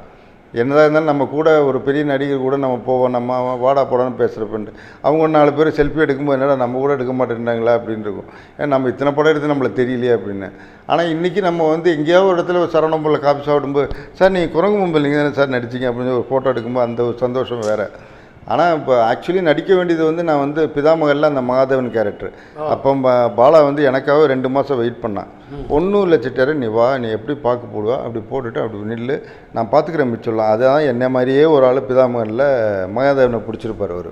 எனக்கு 2 மாதம் வெயிட் பண்ணேன். அப்போ எனக்கு வந்து பஞ்சேந்திரம் பம்மலுக்கு அது பயங்கர பிஸி, என்கிட்ட பேசவே முடியாது, அந்தளவுக்கு பிஸி. கமல் சார் கூட 24 ஹவர்ஸ் ஒரு மேனேஜர் மாதிரியே இருந்தனால எங்கேயும் போக முடியாத சுச்சுவேஷனால அப்போ நான் சொல்லிட்டேன்டே அடுத்த படம் பண்ணுறேன்டா அப்படின்னு சொல்லிட்டு விட்டேன். கேட்டால் அப்போயும் நடிகராக வேண்டியது, அப்போ நடிக்கலை. அதுக்கப்புறம் வந்து இப்போ இந்த குரங்கு பொம்மையை பொறுத்தவரை இப்போ அந்த டைரக்டர் நித்திலனும் இவர் ஹீரோ வித்தார்த்தும் வந்து ஒரு நாள் ஆஃபீஸில் வந்து சொன்னாங்க. நான் சொன்னேன், எனக்கு நடிக்கிற பற்றி எந்த பிரச்சனையும் இல்லைங்க, இப்போ பணத்துக்கு இதுக்காக இல்லை. ஏன்னா என்னையால் ஒரு லைட்மேனும் ஒரு இப்போ கோ ஆர்டிஸ்ட் இருப்பாங்க, ஒரு பிரகாஷ்ராஜ் மாதிரி ஒரு நடிகர் கூட நடிக்கிறேன் அப்படின்னா என்னால் அவங்க டேட்டு வேஸ்ட் ஆகிட போகுது. அப்புறம் லைட்மேனே என்ன சொல்லுவான், இந்த ஒரு டைலாக் இந்த இவ்வளோ நேரம் பேசிகிட்டு இருக்காரு அப்படின்னு அவனே காரி துப்புவான். இது தேவையெல்லாம் ப்ரொடியூசர் காசு வேறு வேஸ்ட்டு, கூட நடிக்கிற டேட்டு அவரோட டேட்டும் வேஸ்ட்டு. இது எனக்கு தெரியாத தொழிலுக்கு தேவையில்லாமல் நான் என்ன எதுக்கு பண்ணுறீங்கன்னு. ஆனால் என்னால் லாஸ் ஆயிருமோன்னு பயந்தான், அதனால நடிக்க வரல அப்படின்னு. அதுக்கப்புறம் அந்த ப்ரொடியூசரும் நித்திலனும் அவர் வித்தார்த்தம் செய்து நான் கூட சொல்லித்தரேன், என்ன லாஸ் ஆனால் போகிறோம், நீங்கள் தான் நடிக்கிறேன்னு சொல்லி நடிக்க வச்சாங்க. அப்புறம் அப்படியே இப்போ கொஞ்சம் படங்கள் நிறைய பண்ணிகிட்டு இருக்கேன். அப்பப்போ கூப்பிட்றாங்க. இப்போ ஒன்றும் பெரிய பிரச்சனை இல்லை, ஓரளவு பண்ணிகிட்டு இருக்கேன். இந்த சினிமா பயணத்தில் உங்களுக்கு மிக மகிழ்ச்சியான தருணம் அப்படின்னா எதை சொல்லுவீங்க? மகிழ்ச்சியான தருணங்கிறது நம்ம நினைக்காத ஒன்று நடந்தது. காதலா தயாரிப்பாளர் அப்படிங்கிறது என் பேர்